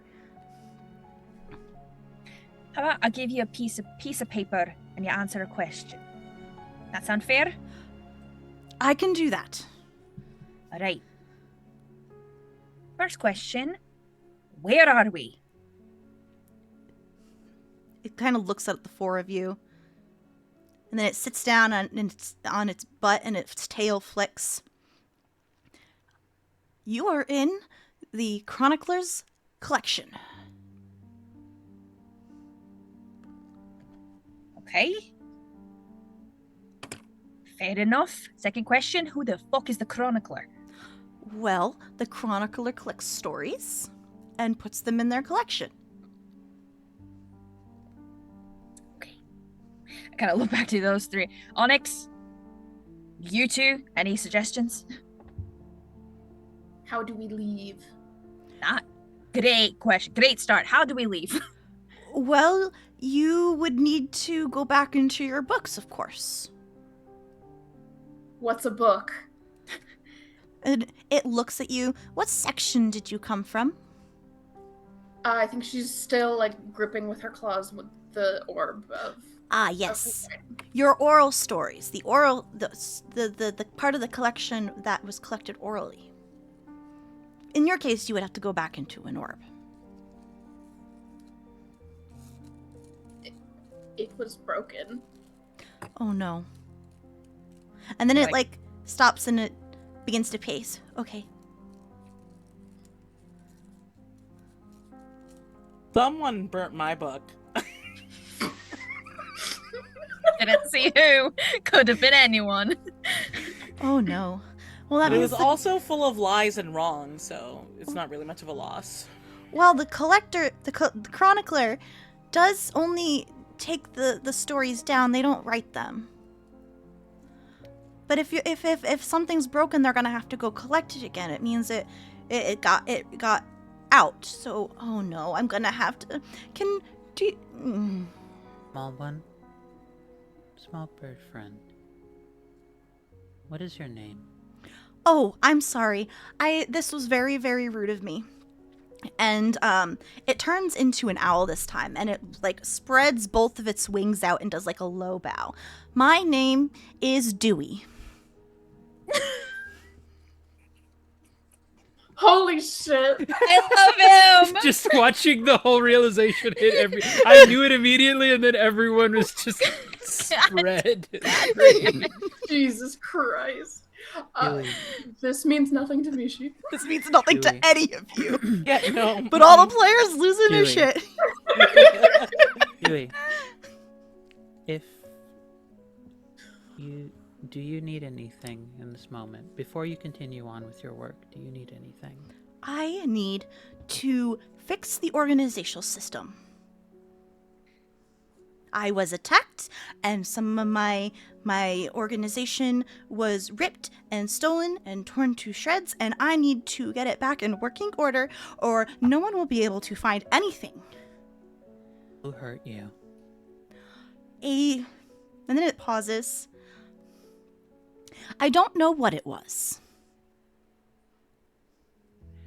Can it bleed or can it be hurt in return? I do not know. Fighting is not part of my purview. It is all about organization.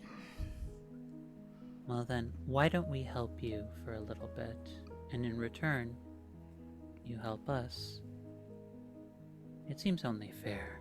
Your job is to ensure the collection remains organized, correct? That is correct.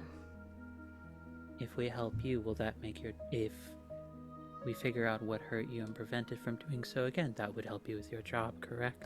That is correct. And if you do your job well, you can then have more time to help us, correct? That is correct. Handing Dewey a paper for every question Camilla asks. Oh, thank you. Thank you. Deal's a deal.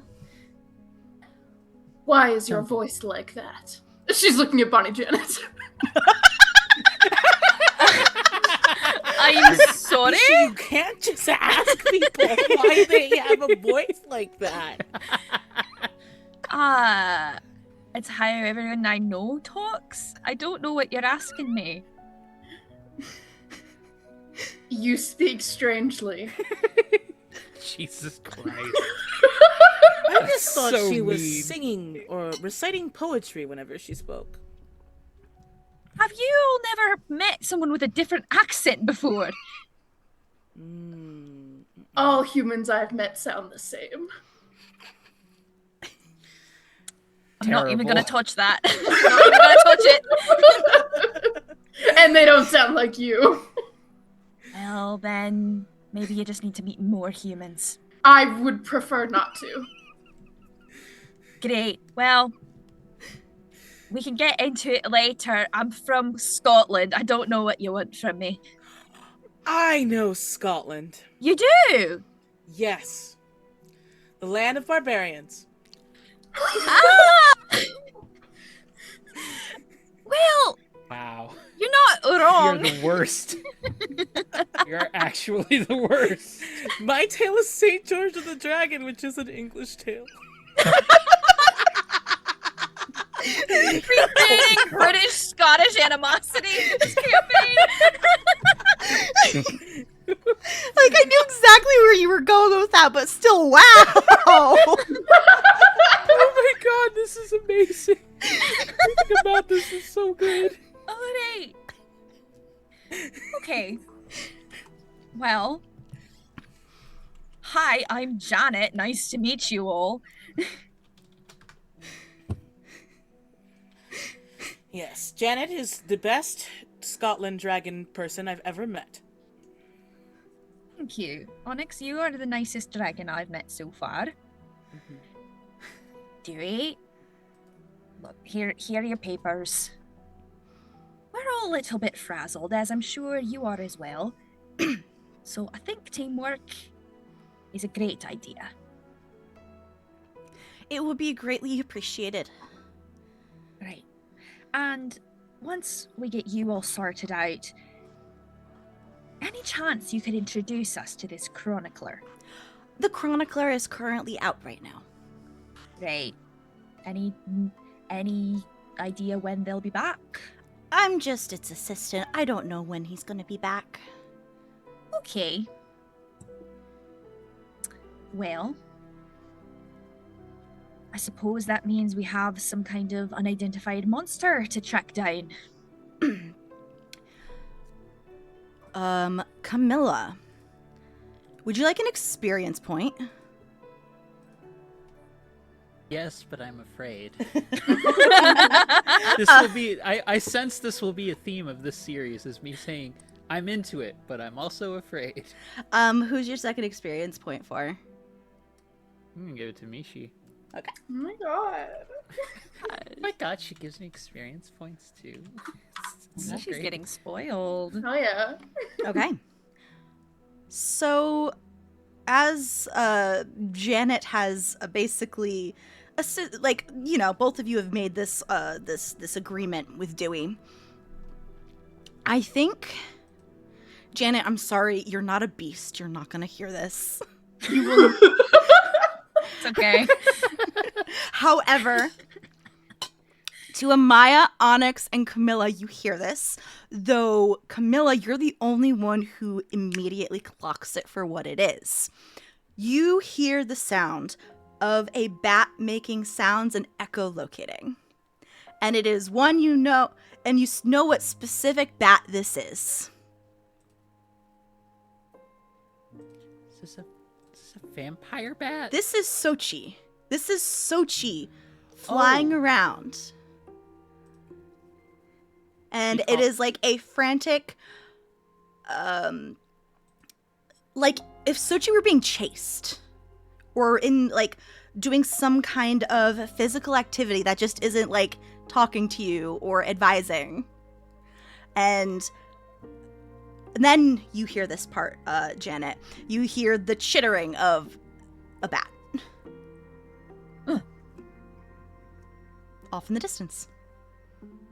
I think Camilla immediately makes a screech, and it's she's not like talking like in human speech. She's just full on bat screeching towards like a wall to echolocate his message to Sochi. Do you say anything specific, or are you just trying to get Sochi's attention? Mostly attention. There is a brief pause, and then you hear the sound again. And it's not in words, but it is basically a sound of need assistance, distress, and so on and so forth. Enemy. I think Camilla immediately turns to start going in the direction. Yep. A friend of mine is in trouble. All right. AB Bat Dragon. What's a dragon? And I am not a dragon. I am not a dragon. Or I'm not a dragon. Sorry.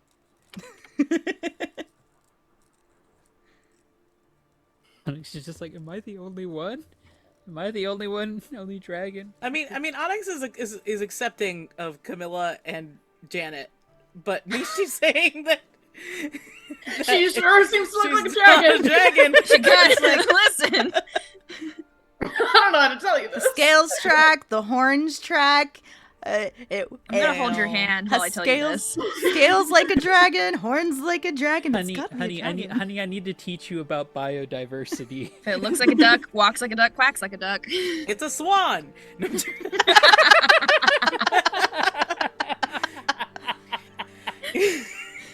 But no, she immediately she just messages that, not messages.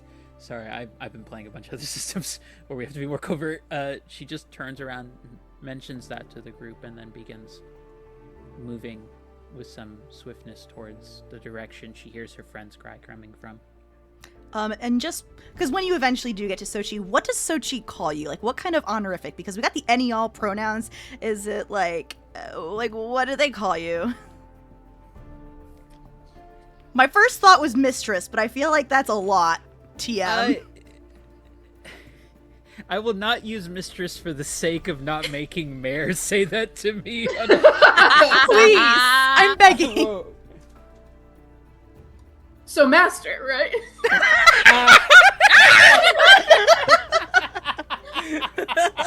How horny are You- we today? The answer is always yes. Okay, no, I think it's something. It's whatever. I'm gonna give you the phrase, but like you can translate that however you see fit for honorific or other word for it. Of she would say she would give her. She can refer to Camilla as something like Lady of Night. My lady. Basically what she or my lady. Yeah, my lady works. Okay. Camilla has fucked off.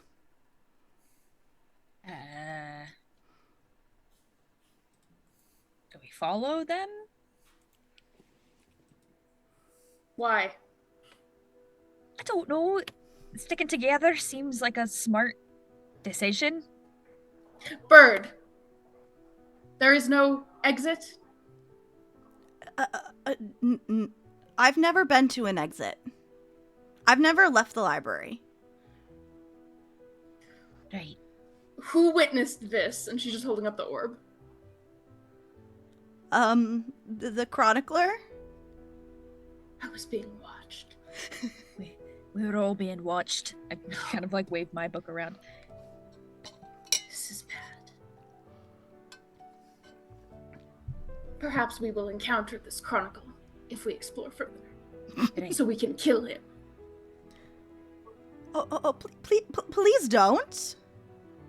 I do not appreciate being watched. The beak opens and closes.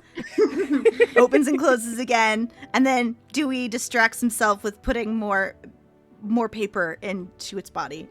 How big is Dewey right now? Owl sized. Like we'll say great horned owl. Okay, Onyx is gonna try and scoop up Dewey and some papers, and is just like, "Let's go!" Okay, Right. you do need to make a speed task. Dewey does not want to be picked up right now. That's fine. As a snack? Oh my god. 3. It's gonna be a task difficulty 3. Okay, that's 12. You scoop up Dewey, and there is a surprised whoo when you grab it, and you're like, "Please release me! I must get back to work. I am not fit for fighting." Onyx is like, "You're not gonna fight," and just is like trying to like in her other hand where she like scooped up papers is just trying to like shove papers. No, they're going back at the wrong spot. Safety in numbers, Dewey. We all gotta stick together now. You're following Camilla. Yeah. Okay. Yeah, Mishi's following, but she's like always like a safe distance away from Janet and seems to like be watching Janet the most out of everyone. What did I do? Human. That's Fair enough. Humans fuck a lot of shit up, so that's fair. Fair enough. Fair enough. I was gonna go with Scottish. Scottish! Even more specific. Honestly, if we're talking about any English lessons, would probably be the least stressful. Let's just go. Let's go. Would be... I intentionally made Mishi not know about colonization yet because I didn't want to Thank you. Yeah, It no, doesn't no. exist yet. He's You're so unaware. Yeah. Yeah. Doesn't exist yet. It doesn't exist. Yeah. Listen. The amount of restraint I had to use earlier when you were like, haven't you ever interacted with anyone who had different accents or spoke differently than you? I did. Once. All right. We processed our trauma about colonization through jokes. Carrying on quickly. Yeah. Camilla, you got there first. And am I correct in the assumption that Sochi is like a leaf nose bat? Yes. Okay, I just wanted to make sure. Pronouns? Sochi uses like more like she and they. Okay. Use the pronouns I use. Okie dokie. You see Sochi. You actually hear Sochi first before you can see her. You hear her wing beats frantically flapping, and then you also hear the sound of... It's not the sound of water exactly, but it is the sound of like a thick fluid moving and crumpling papers rubbing against each other. And you hear Sochi's wing beats as something's going on. And as you turn the corner, you see this. I don't think leaf-nosed bats are super big. Am I remembering? I don't remember. I don't remember. You see your friend Sochi, your closest advisor, swooping at this. Hi, Onyx. Hi, Soul. You are correct. An ink monster. This large, inky something, trying to deflect, like swat Sochi out of the air. It doesn't have like a specific shape or anything, but it's just like a mass of papers and ink, and it's just kind of splorching on the ground, going for some books when it is not being swooped by this creature. Want to note for the record, I've just looked it up. American leaf-nosed bats are anywhere from 4 to 13.5 centimeters, which is anywhere from 1.6 to 5.3 inches long without the tail. And the largest member of the family has a wingspan of 90 centimeters or 35 inches. He's little. Oh, dang. She's not very big. She is tiny. She's a little guy. Little baby. Just a little guy. Small but fierce. Small but fierce. But you see Sochi's this tiny little bat swooping this big ass creature. It's bigger than Onyx. Does she appear? And it's clear she's in distress from the creature, correct? It looks like she's trying to grab some of the papers, but she keeps missing. Okay. I think.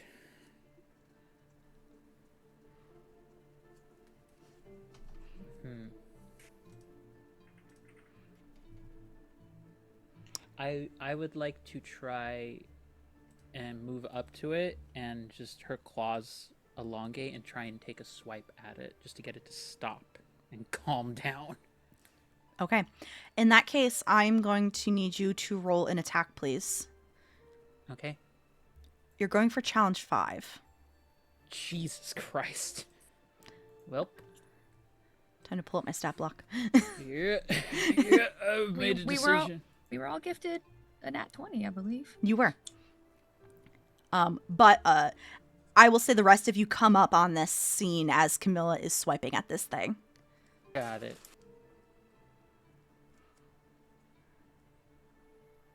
I think in that case, it's her friend. Yeah, I'm going to spend the natural 20 to ensure that this lands. Okay, so... Yep, go ahead. The reason for this is because swipe is going to do 1 less point of damage, but it will daze them for a round, so their tasks will be hindered. Okay, and since you're using a natural 20, you are able to do that major effect, which in combat and damage is extra damage, which I think it's like 4 points. Did you want to do that? I'm gonna go with yes. So these are her claws, which for her count as a medium weapon. Yes. Which, yeah. So normally medium's 4. I do 2 additional points of damage with any attack, so that's the 6. And then I drop that down 1 because of swipe, so that is 5 points of damage coming from her just clawing a thing, plus the 4. So that is 9 points of damage of her just clawing at a bunch of ink with both. I think it's with both of her claws, and she's just like trying to like collapse a section of it to like just try and get it to stop. You are able to swipe it, but it is very fluid. It's not a solid mass, and you are able to swipe it. You're able to do some damage. It doesn't do as much damage as you thought it would. It's like you like swipe some out of the way, and then you have its attention. Now that you have attacked it and successfully hurt it, and as Janet, Mishi, and Onyx come up, we're gonna roll initiative. And Onyx, Dewey in your arms is like, it tries to scramble away. That was the thing. That's the thing that attacked me. Hey. Onyx drops Dewey unceremoniously. Unceremoniously. Perfect. Yes. Okay. I have an 11 for my initiative. Okay, so if folks want to spend an initiative, to spend points to put effort on initiative tasks, it would be speed. Otherwise, it'll just be like a flat roll and such. So Onyx got a 11, you said? 11. So that's a challenge 3. Okay. What was that, Angela? 11. Okay. You rolled a 5 or beat challenge 5? I rolled a 5. Okay. I also rolled a 5. Okay. So Mishi's just like more focused on the human danger that only exists in her brain than the giant monster. okay. So the way Yeah. initiative works in Cypher is that it's grouped up. So it'll be like if someone got like a natural 20, you would be that person and then like the creature and then everyone else, and you can take your turns at any point. So basically, all of you rolled below the creature, so it's gonna go first, and then you can do whatever you like. You can go in any order that you want. You do one thing during combat. You get one action, unless you have like an ability that says otherwise. And if we have any other questions, I will answer them. But first things first. This ink-like creature turns its attention to you, Camilla, completely ignoring Sochi now, and then sees other people. And it makes some kind of gargling sound as some bubbles of ink pop underneath its surface. And I need everybody to please make me a might defense roll, as it pounds the ground with its body, and there is a vibration across the floor. If you have any skills in might defense, you can apply that. If you want to apply effort, you will spend 3 points of might, and then and add decrease the skill by 1. Edge means we just spend 1 less point Correct. to decrease the edge, right? Correct. Or decrease the level. Yeah. Okay, So if you have one edge, and you spend 3 points to spend effort, you'll only spend 2 points for the effort. Okay, I'm gonna do that. I am as well. Okay. I'm not.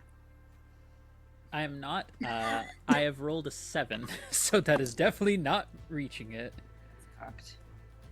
I had a 14.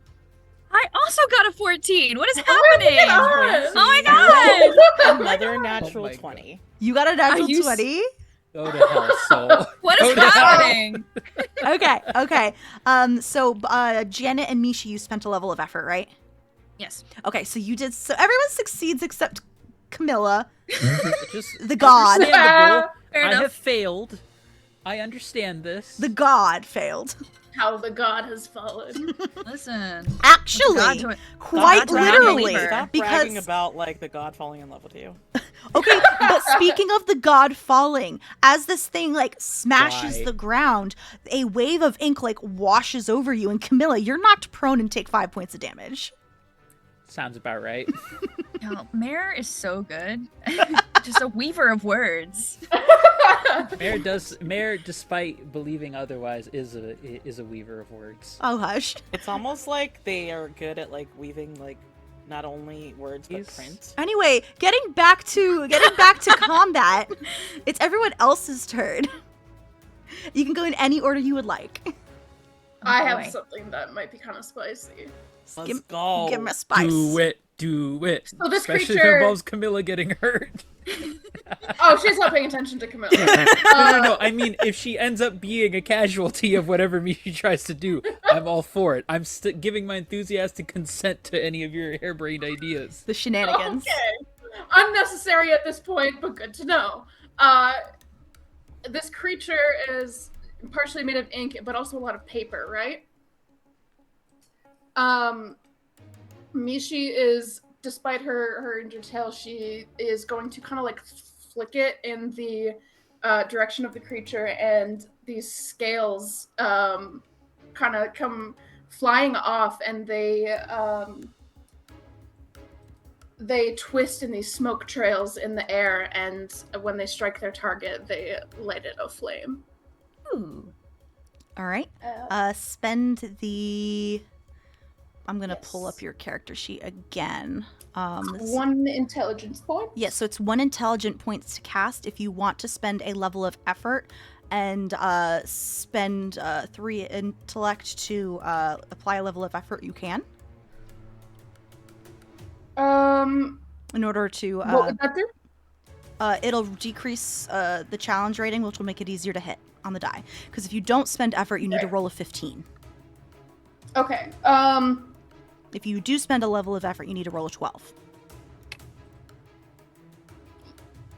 Yeah, I'll do effort. Okay. So you'll spend 3 points? Yeah. 3 points is just the effort, and then the 1 point to use the ability is 4 total, right? 4 total, yes. Okay. Unless you have an edge in that specific stat. Not an int, then it's no. Okay. I'm gonna use my nat 20. I rolled a 3. Hey! Okay, you can roll your natural 20. So you have a couple choices. You can do a major effect, which can be a variety of things. Pitch your idea, and we'll see, or you can do extra damage. So it does 3 points of initial damage and then lights the target on fire for 1 additional point per round. Correct. Can my increased effect be that like the fire is more effective against like the paper creature? So this thing has 3 armor, except it does have a vulnerability to fire. So it's already going to do damage and bypass the armor. Okay, then I'll take extra damage. Or do extra damage. So that's going to be 7 points of damage? Yes. Ooh. I can math. Is it, I don't know, what bonus damage am I getting? Is it like doubled or? On a 20, it's at 4 extra points. Okay, so, So it'd be total 7 points. and then every subsequent round is an additional 1. Every subsequent round, is it on its turn? We'll assume it's on its turn. Yeah, it just says damage per round for up to 1 minute. Okay. Or until, yeah. Other people. Okay. I have something, unless Soul, you are good. Okay. Janet kind of like takes off, like unclasps her cloak and throws it to the ground, and this is when you realize she's kind of built, like her arms are extremely toned. And she wants to just kind of she runs up to the creature and like looking past where it's on fire, past the ink to whatever looks the most solid, and she just wants to fucking claw. She wants to wail on it. I have Fists of Fury. Literally, it's one of my abilities. All right, tell me what you're doing. What does Fists of Fury do? I'm making an unarmed attack. Okay. And then and because I have, well, let's see if I hit first. Yeah. Are you spending effort? I really want this to work, so I think I will. Okay, so you can spend 1 level of effort. It'll cost you only 2 because you have an edge. Okay. All right, and what am I trying to roll? You are rolling a d20. If you've only spent 1 level of effort, you are trying to roll a 12 because it will bring it down to a challenge 4. Gotcha. Hey. Gosh, dang it. Oh no, what'd you get? I rolled an 11. Oh no! Can I use my nat 20? I really want this to work. Actually, you've already rolled. I've already rolled. But I know I did the same thing with Michi earlier, but I had an idea that I wanted to do. I want to give you an experience point because you haven't gotten an experience point yet. Would you like an experience point? I would love an experience point. Okay, I'm going to give you an experience point. Who would you like to give the other experience point to? I'm going to give it to my new bestie, Onyx. Aww. Okay, so since this was so close, you got an 11. Yeah. You were 1 point off. So angry. You hit it. You hit it. Hit it. But your fist is in there now, and it's kind of stuck. Oh no! Help! Yeah, so you won't be able to attack until you get out. Oh no! Yeah, that tracks. That tracks for me personally. Listen, that's why your good friend, Onyx, is Your here. new good friend. Your new good friend. Onyx is sort of like watching with interest as you guys engage this ink dragon. Because that's what this has to be. Because Onyx doesn't know what biodiversity means. Everything is dragon. Everything is dragon or human. There's Dragon no in or between. princess. Dragon or princess, sorry. Dragon Two genders. princess, dragon princess, prince, human, food. Yes. Okay, the 5 genders. So, like, honestly, like, prince, human, and food are very close together.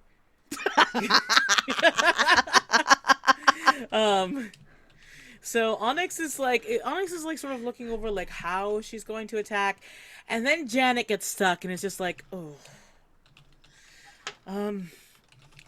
that's part of my horde. You can't have that. And What'd you just call me? Janet and and Onyx is going to try and unstick Janet. Okay, so what Thank you. this is gonna be like a might test to pull Janet out and just pull. I'm assuming Janet doesn't want to be in there. I don't know how you knew. If you all work together and like I'll say you can have an asset, Onyx, to decrease it by 1, because Janet doesn't want to be in it. I do not. So yes, you're gonna spend any effort. Okay, I will spend an effort, because Onyx is upset that this thing touched one of her new shiny horde pieces. Very soft, fleshy bits. They make a great horde.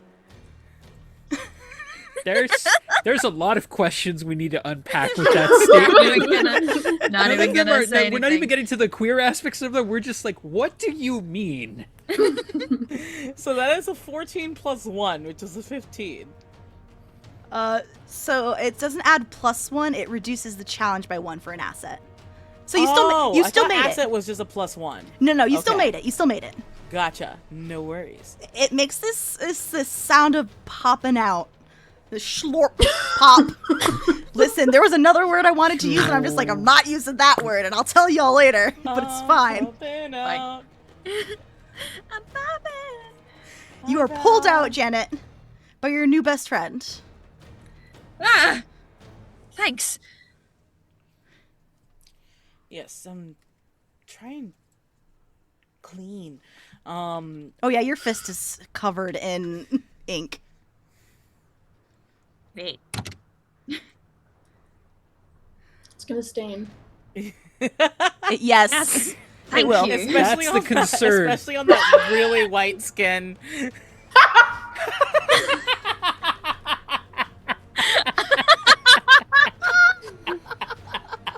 Lay it on me. Let's go. Lay it on me. I will bear this burden. You and me, Charlie. You and me. Let's go. Oh. I love you guys. White feminism won't save you here, Fred. Sorry.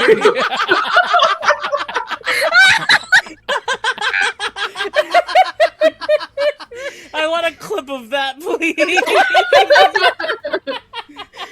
I'm gonna embroider the that. 2 hour and 33 minute mark if you want to clip it later.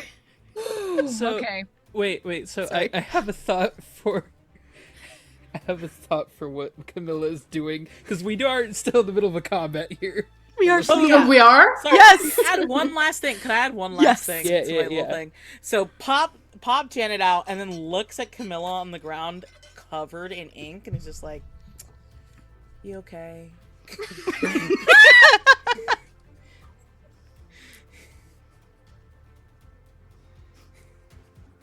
God.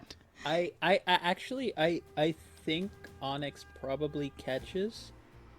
She is trying to hide it, but I think especially from Mishi seeing it, but I think actually she has tears in her eyes. Oh no! You can cry. Fuck you, Mishi. Camilla and the terrible, horrible, no good, very bad day.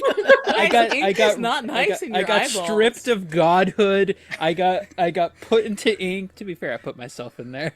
I had to deal with ink. I'm trying to be nice to a bird, a paper bird that someone's trying to eat. The noise does it. I think she is legitimately. I think she's actually crying because I think internally in her head she's like, I shouldn't be this weak. Yeah. Everything about this is just painful. Yeah. And it's like breaking every sense of like, I'm supposed to be doing something right now. This is not good. And I think she actually, like, it's something that was almost like a necklace attached, that was around a necklace. It looks like a little vial that, like, considering that she's actually been hurt 5 points of damage, which I want to note is half of her might pool. It fucking hurt. It hurt a lot. I think she is probably bloodied, and I think what happens is her claws, she, like, digs it into the vial and breaks it and just, like, flings it into the ink monster. And it goes from being, like, a dark, the vial, the liquid, it looked like basically congealed blood. But it goes from congealed blood to dark red and black smoke that begins surrounding the ink creature, because I am using my action to evoke my Cypher Death's Messengers. Let's go. Which, the description for this is awesome. A bottle, vial, or box filled with 3 wisps of dark smoke. The 3 smoke wisps wrap around a creature within close range, causing them to feel dizzy, experiencing ringing in their ears, and have blurred vision. For the next 3 rounds, the Cypher inflicts damage equal to the Cypher's level each round. And when Mare rolled this for my Cypher, rolled a level 5, so it's going to do 5 points of damage automatically each round while it's affected. Well, 2 points. 2. Because it's, 2 points it's got because of armor. its armor. But it's something. It's look, it's a dot. Let me have this. I have it's one a job dot. in this group. It's a dot. stupid, but it The doesn't Dark Knight matter. dot, baby.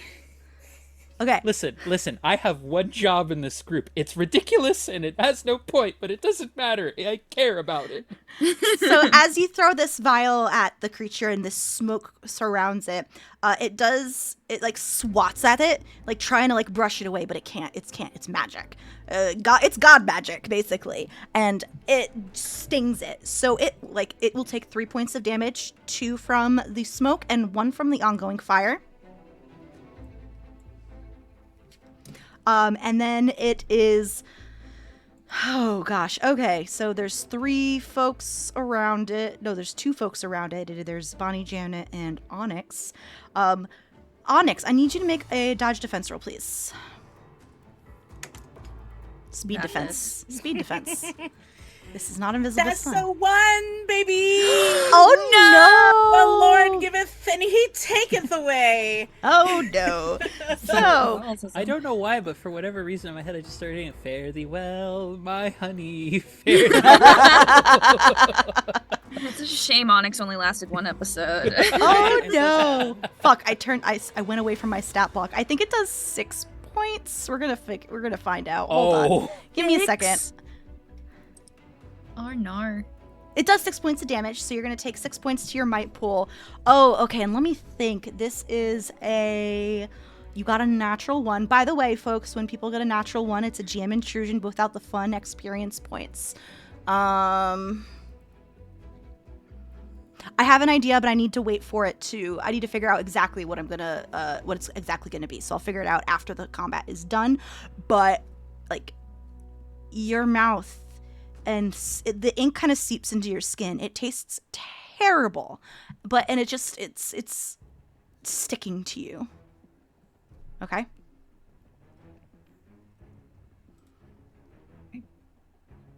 You're muted? I can't hear you. Not muted. There we go. Okay, I think you There just we go. wasn't picking up. Oh, okay. So I for visual's sake, Onyx does have one armor. So like there's like a small patch like on her chest that stays clear, and then the rest of it's just like ink, while like she's got like Janet still like picked up half in one arm. Is just like, what the fuck? And yeah, it took 5 points of damage. Yes. Ouch. That is correct. Okay. Back to everyone else. All right. May I go if everyone is okay? Okay. Janet, having been embarrassed, saved by a new friend, and the new friend just got their shit rocked, is now in protective mode. No, it's like nobody messes with my horde. It's like I don't know what that's about, but nobody messes with my friend. And she's gonna take another swing at this monster as it lunges for Onyx. And may I use my nat 20 for this one? You may. Yay! Okay, so it's another unarmed attack as I just rear back and I just put all of my weight into it. Because I have no need for weapons, my unarmed attacks count as a medium weapon instead of light, and because of Fists of Fury, I inflict 2 additional points of damage with unarmed attacks, so my base attack would be 6 points of damage. And then with the crit, it's an extra +4 if you would like. Yes. I would like to just like wham this thing, trying to send like half of its like fluid volume across the floor as I just sock it in what I think its face is. Yeah. Socket, bop it, etc. Twist it. Pull it, twist it, flick it. Yeah. You don't kill it, but how do you take off a significant chunk of damage on this thing? The left hand covered in ink. I rear back with my right hand, and I go for just in between the 2 pieces of paper that may or may not be on fire, and I intentionally sink my hand into it this time, and I just reach around for something that I can grab onto, and I just twist and yank it away as I pull my hand out from the ink monster. Perfect. Yeah. Just covered in ink. Camilla or Mishi?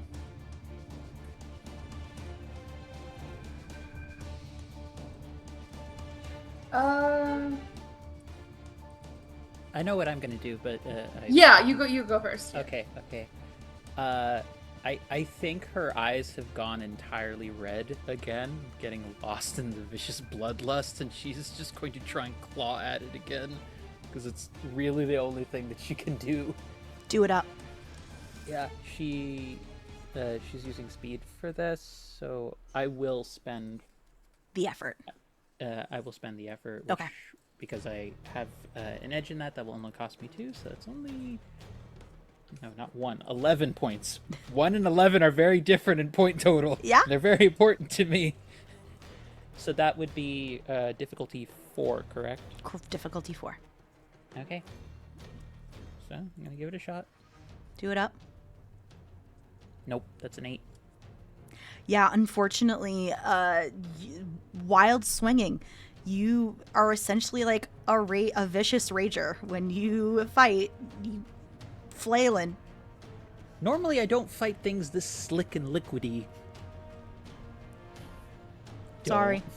Sure. I didn't say anything. Mishi. Yeah, Mishi is also gonna pounce on it with claws. All right. This will be a might roll.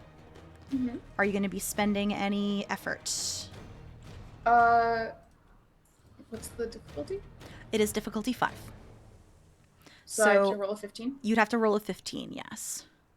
So if you want, you can roll and see if you'll get a 15. That's a 25% chance. Or you can spend effort to decrease it 1 by 1s, and then you'd only have to roll 12. I have edge. So you'd only spend 2 points for 1 level of effort in might. Yeah. I'll do that.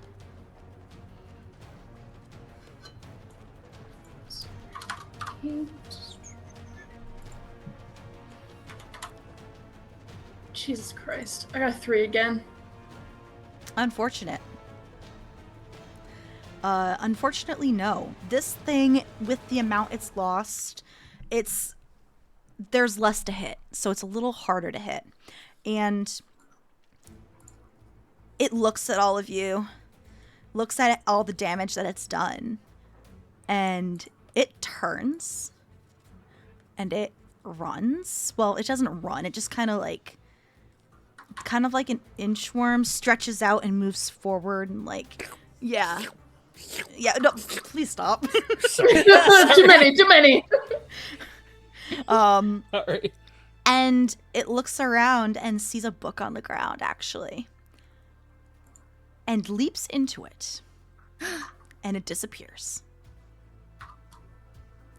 And that's the end of the combat. Well, maybe not. Huh?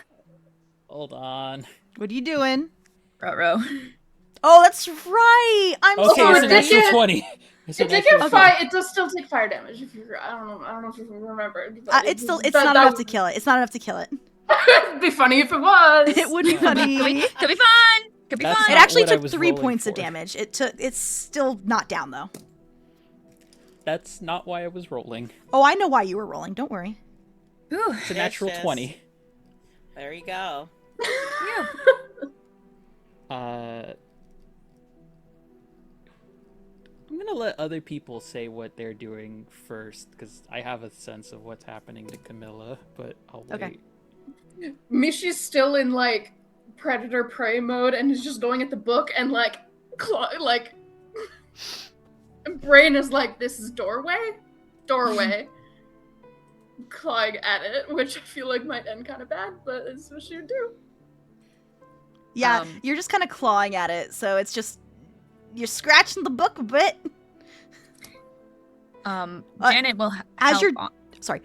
As you're doing that though, Dewey comes up and is like, no, don't do that. Sorry. Go ahead, Janet. I was just gonna say, Janet would go to Onyx and help her up if she's like, just kind of helping her set herself upright. He's like, "You okay?"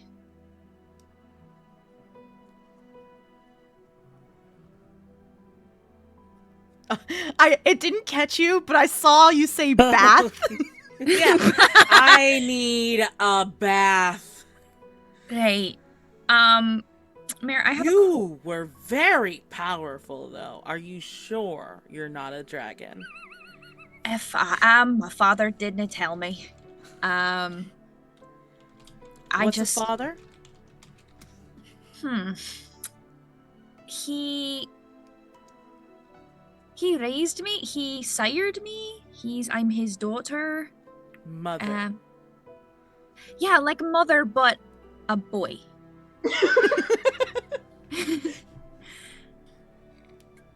Fascinating. Okay. Right.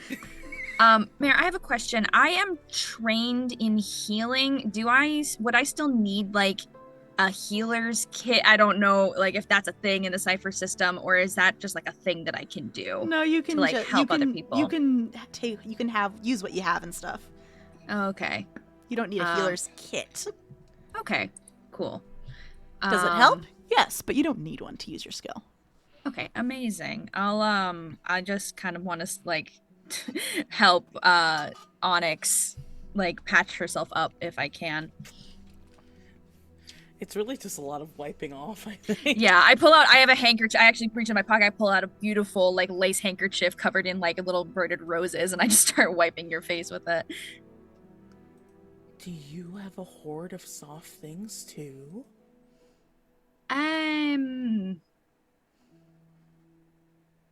No. Oh, okay. It's mostly just this. Gotcha. The bat dragon's crying. You all right?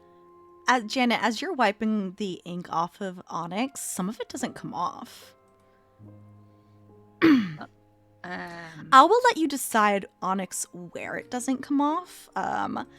But essentially, some of this ink is like taking hold of your skin.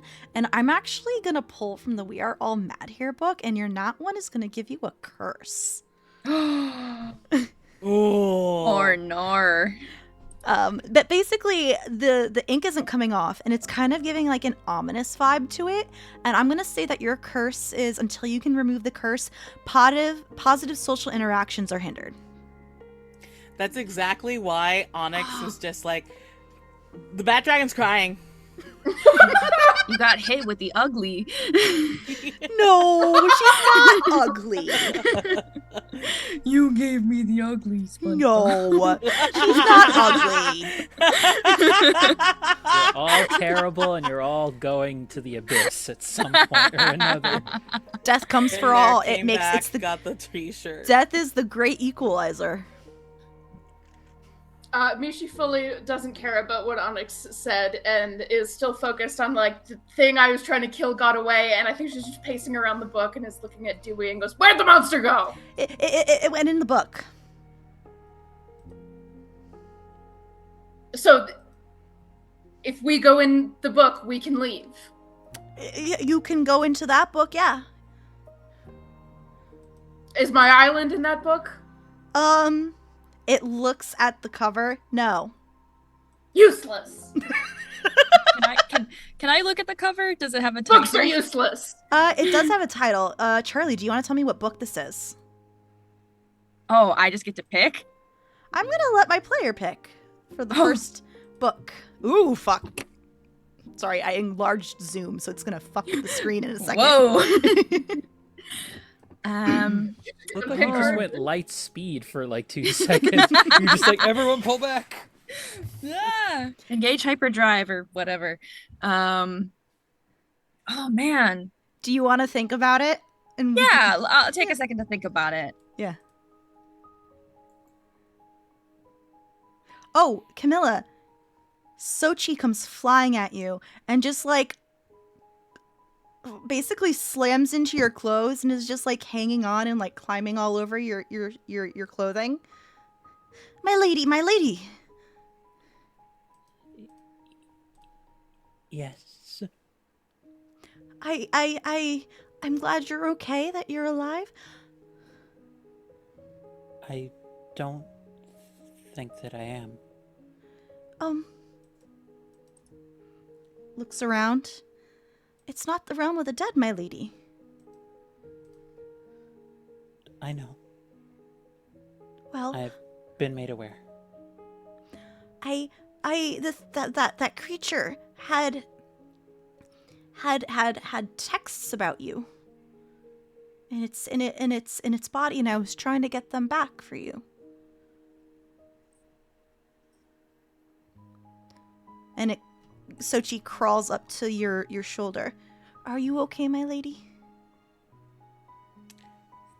I think there's like, I think actually how awkward it is for her to try and be standing upright finally actually sinks in for her. And there's an element of her just kind of struggling to keep herself like upright. But she knows she can't actually go the same way down she used to, so she's just like kind of freaking out about, she's having dysmorphia and existential crisis and realizing a bunch of different things that are not sinking in very well for her, like all at once. But I think she actually walks over to Mishi. The monster's gone. It's in the book. But the book doesn't have home in it, so it's useless. Dewey will probably need the book. She just kicks it. She doesn't care about Dewey. No! All right. If I may, Yes. Page Master, reading the title.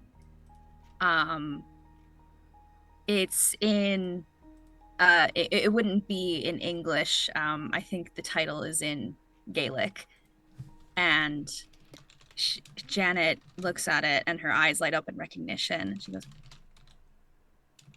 "The Fortress of Shadows."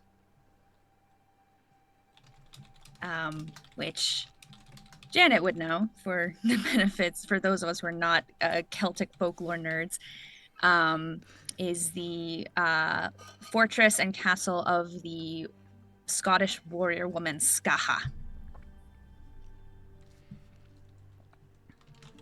Which I love Janet they say it's warrior woman, and we're all like, Hey! Yeah. Oh yeah. Oh yeah. We're all Oh, yeah. interested. Tell me more! Yeah. I'm at first you had my attention. Now you have my interest. This is a story that Janet knows. Like, this was a legend that she grew up on.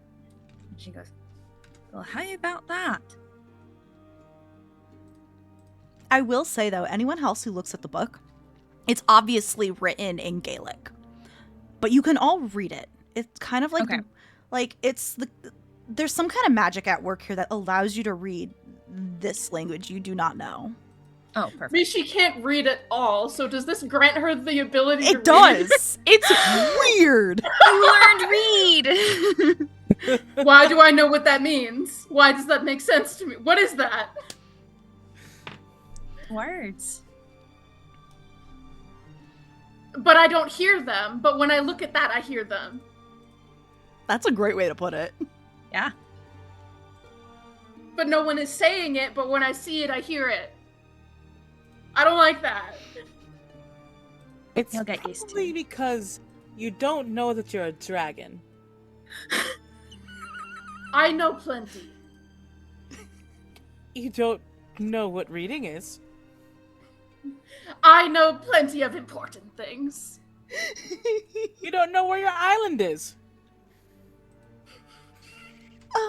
All right. All Well, right. whoever saw this, and she's like still gripping the orb, does, and then I'm going to kill him.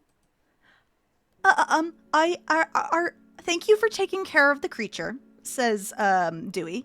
There were multiple of those. And they took some paper, they took me, and and they scattered about the library, and started tearing books apart, and taking them.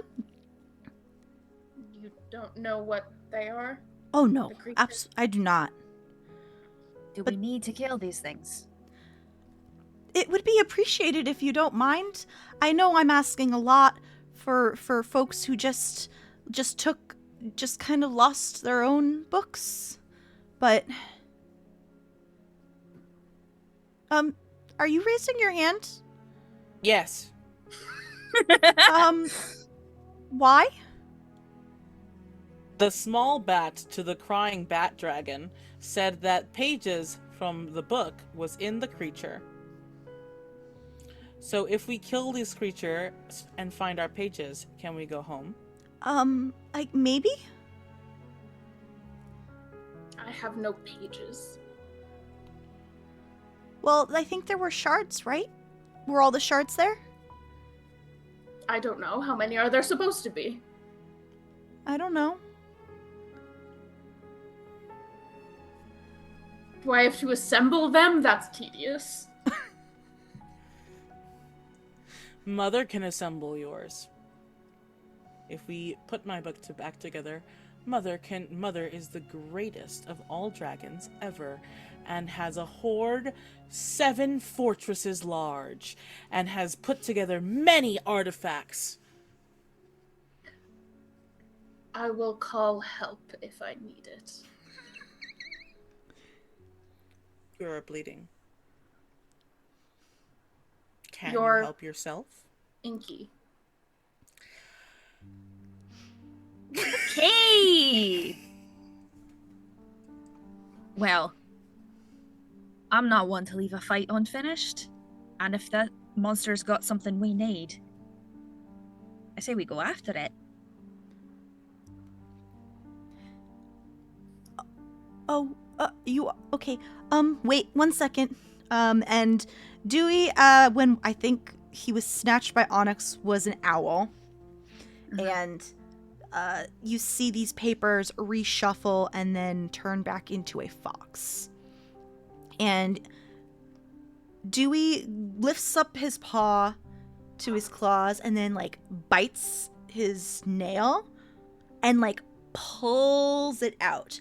And essentially like all the sharp bits are like fountain pens. So he basically pulls out a fountain pen and then puts it on the ground and then nudges it to the four of you. If you're going to go in, you're going to need that. What is it? Well, I try not to go into the books a lot because it's kind of annoying. People don't really know what to do with me. And I have a feeling they're not going to know what to do with you either, especially if you're very, very different. But it's easier to go in than it is to come out. So if you want to get out, you need that. You just kind of gotta draw a door on a surface, and then you can open the door and get out. I understand now. You are a wise spirit guiding our path. Yeah, actually. Okay. Thank you. I'm sorry that you did get dragged into this. I don't know what those things are. They caused a mess with me. They caused a mess with the Chronicler's collection, and I'm sorry that all of you did get displaced. I will do what I can to help, even if it's just to gather knowledge for you while you're away. Are you the only spirit in this place? Is this your domain? Well, it's not my domain, but I am the only one here. I manage the collection, yes.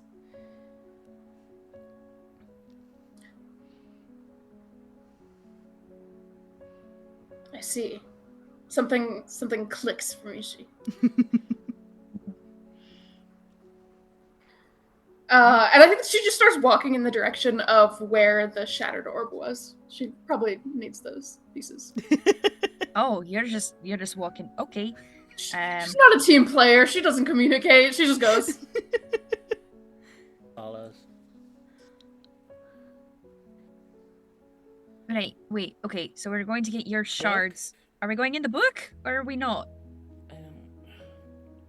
I believe we will go into the book shortly. Okay.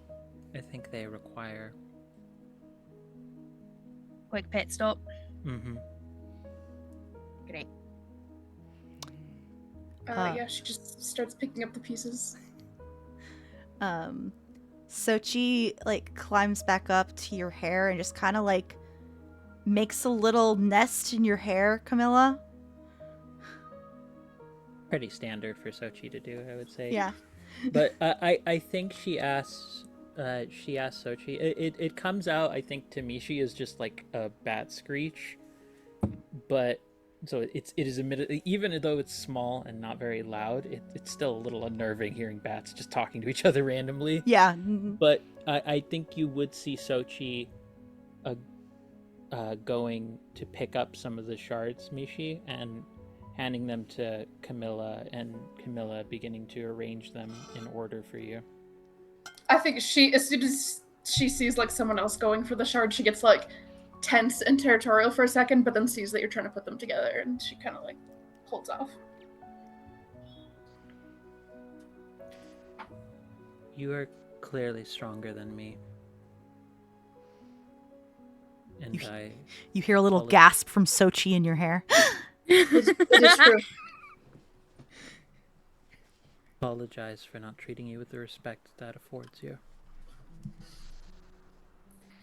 If you were human, I would have drowned you. Served. However, you are clearly a spirit of power yourself, some form of Manitou. And so you are also due a certain amount of respect. Technically.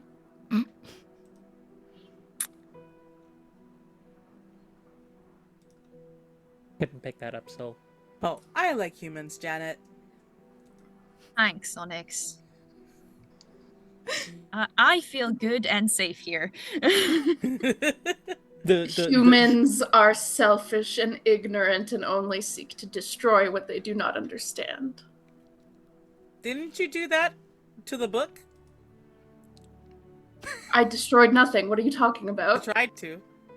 Yes, because a monster was in it. Yeah, but did you understand the book?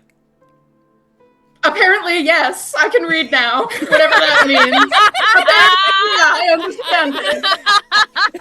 That's the end of the scene. There's just cut it right there. Just Yeah, I think that's a great. Honestly, yes, I think that's a great place to end it.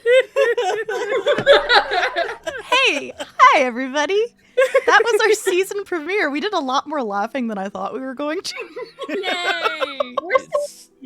It's goofy. It is, but hey now. everybody. Thank you for joining us for the season premiere of Journeys to Books End. This is a great session 1 in my opinion. Amazing session 1. We're gonna go around, say hey, hi, who we are, where you can find us, all our sign-offs and stuff. And then I'll see if I can find someone we can raid. But who would like to go first? I can go. Hello everyone, I have been your soul this evening, brightening up your life. I use they them pronouns. You can find me on Blue Sky at Villain Vicencio. And on most Wednesdays, you can find me over on the Mandy's channel playing our long-term D&D game where I am a queer little trans cat who is slowly making all of his friends fall in love with him and also probably plot his death. You know, that's just the person I am. We really have a specific archetype we all play, huh? Yeah, a little bit. And otherwise, you know, follow me on Blue Sky and we'll see where we go. Thank you. I can go next if folks are okay with that. Hello there, lovelies. My name is Angela Lemos Mogrovejo. I use she, they pronouns, and I'm kind of a gal of who wears many hats. I am technically a freelance musician. I am a professional writer and poet. I have technically still a game designer in that I made, I think at last count, like 19 playbooks for the Slayers RPG system like a year or two ago, and it's very much one of those things where I'm kind of always involved in a lot of storytelling things.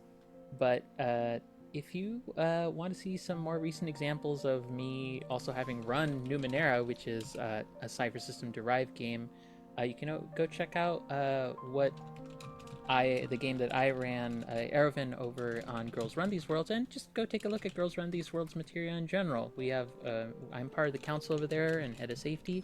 And we do a lot of amazing storytelling with some amazing femme-centered and femme-oriented content. So that's me. Okay. Hey guys, my name's Charlie Keegan James. I use he, she, they pronouns. I was your Bonnie Janet for the evening. You can find me at GL Charlie G on Twitter or Good Luck Charlie Grass on TikTok, where I do silly little recaps of my home games, completely out of context, but I think they're pretty funny. I'm also a professional voice actor. I narrate audiobooks, and you can find me on Audible in the sci-fi series The Morrow Chronicles, where I play the titular Morrow and a bunch of other really fun characters. And I really love that series a lot, and I think it needs more love, in my opinion. But yeah, I am a New York theater person, just kind of going all about doing all types of performing arts things. So you will find me on the internet and on stage if you ever have the fancy to seek me out. I guess that's me. Yeah, I'm Amaya. I use she, her pronouns. This is my first kind of live streamed TTRPG thing, but I have many years of doing it offline, experience-wise. My main thing is art. I go to art school. I'm a character designer, graphic novels, comics, that type of thing. So mainly I post my stuff on Instagram, sometimes Twitter, but it's a little bit of a hellscape most of the time.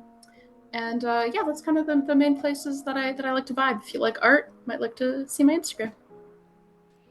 And I think that just leaves me. Hi, I'm Mare. You can find me on all applicable social media at Archmage of Dice. Right now I think I'm just here. I'll be in like another game in a couple weeks, but it's not announced yet. And I'll be in a charity game on Valdrian's channel in November for Extra Life. Also not announced yet, but it'll be great. I'm also here on Saturday nights playing our D&D 5e flagship game Horizon's Call, where I'm playing your amazing Soul Knife Rogue, Star Druid, Centaur, Acacia. Yeah, I know. I saw your face, Charlie, in a nautical campaign. My goodness. Anyway, just quickly some channel stuff. Check in on all our games that we've got going on. We had 3 premieres in less than a week on the channel. Yes, so Sundays at 1 p.m. Eastern is Humblewood. I think they called it Yonderbound with a couple new folks. This is a Humblewood game. It's great. This is their second season. Mondays we got us here at 6:30 p.m. Eastern for Journey to Book's End. Tuesday night is our only game of Baldur's Gate 3 playthrough. Thursdays at, I think, 7:30 p.m. Eastern, we have Zenith, a urban 5e game that I'm running tech for. And then Saturdays at 6 p.m. Eastern is our Horizon's Call game. And we may or may not be having some charity game sign up casting calls for October charities. So keep an eye out for that. I think that's it. Wow, that was a lot. We are going to go raid Entropy Emporium, who is, they're running a game of Brindlewood Bay. So everybody stick around for the raid, give love. Thank you so much for joining us for our premiere, and we will see you next week. Bye. Bye. Bye.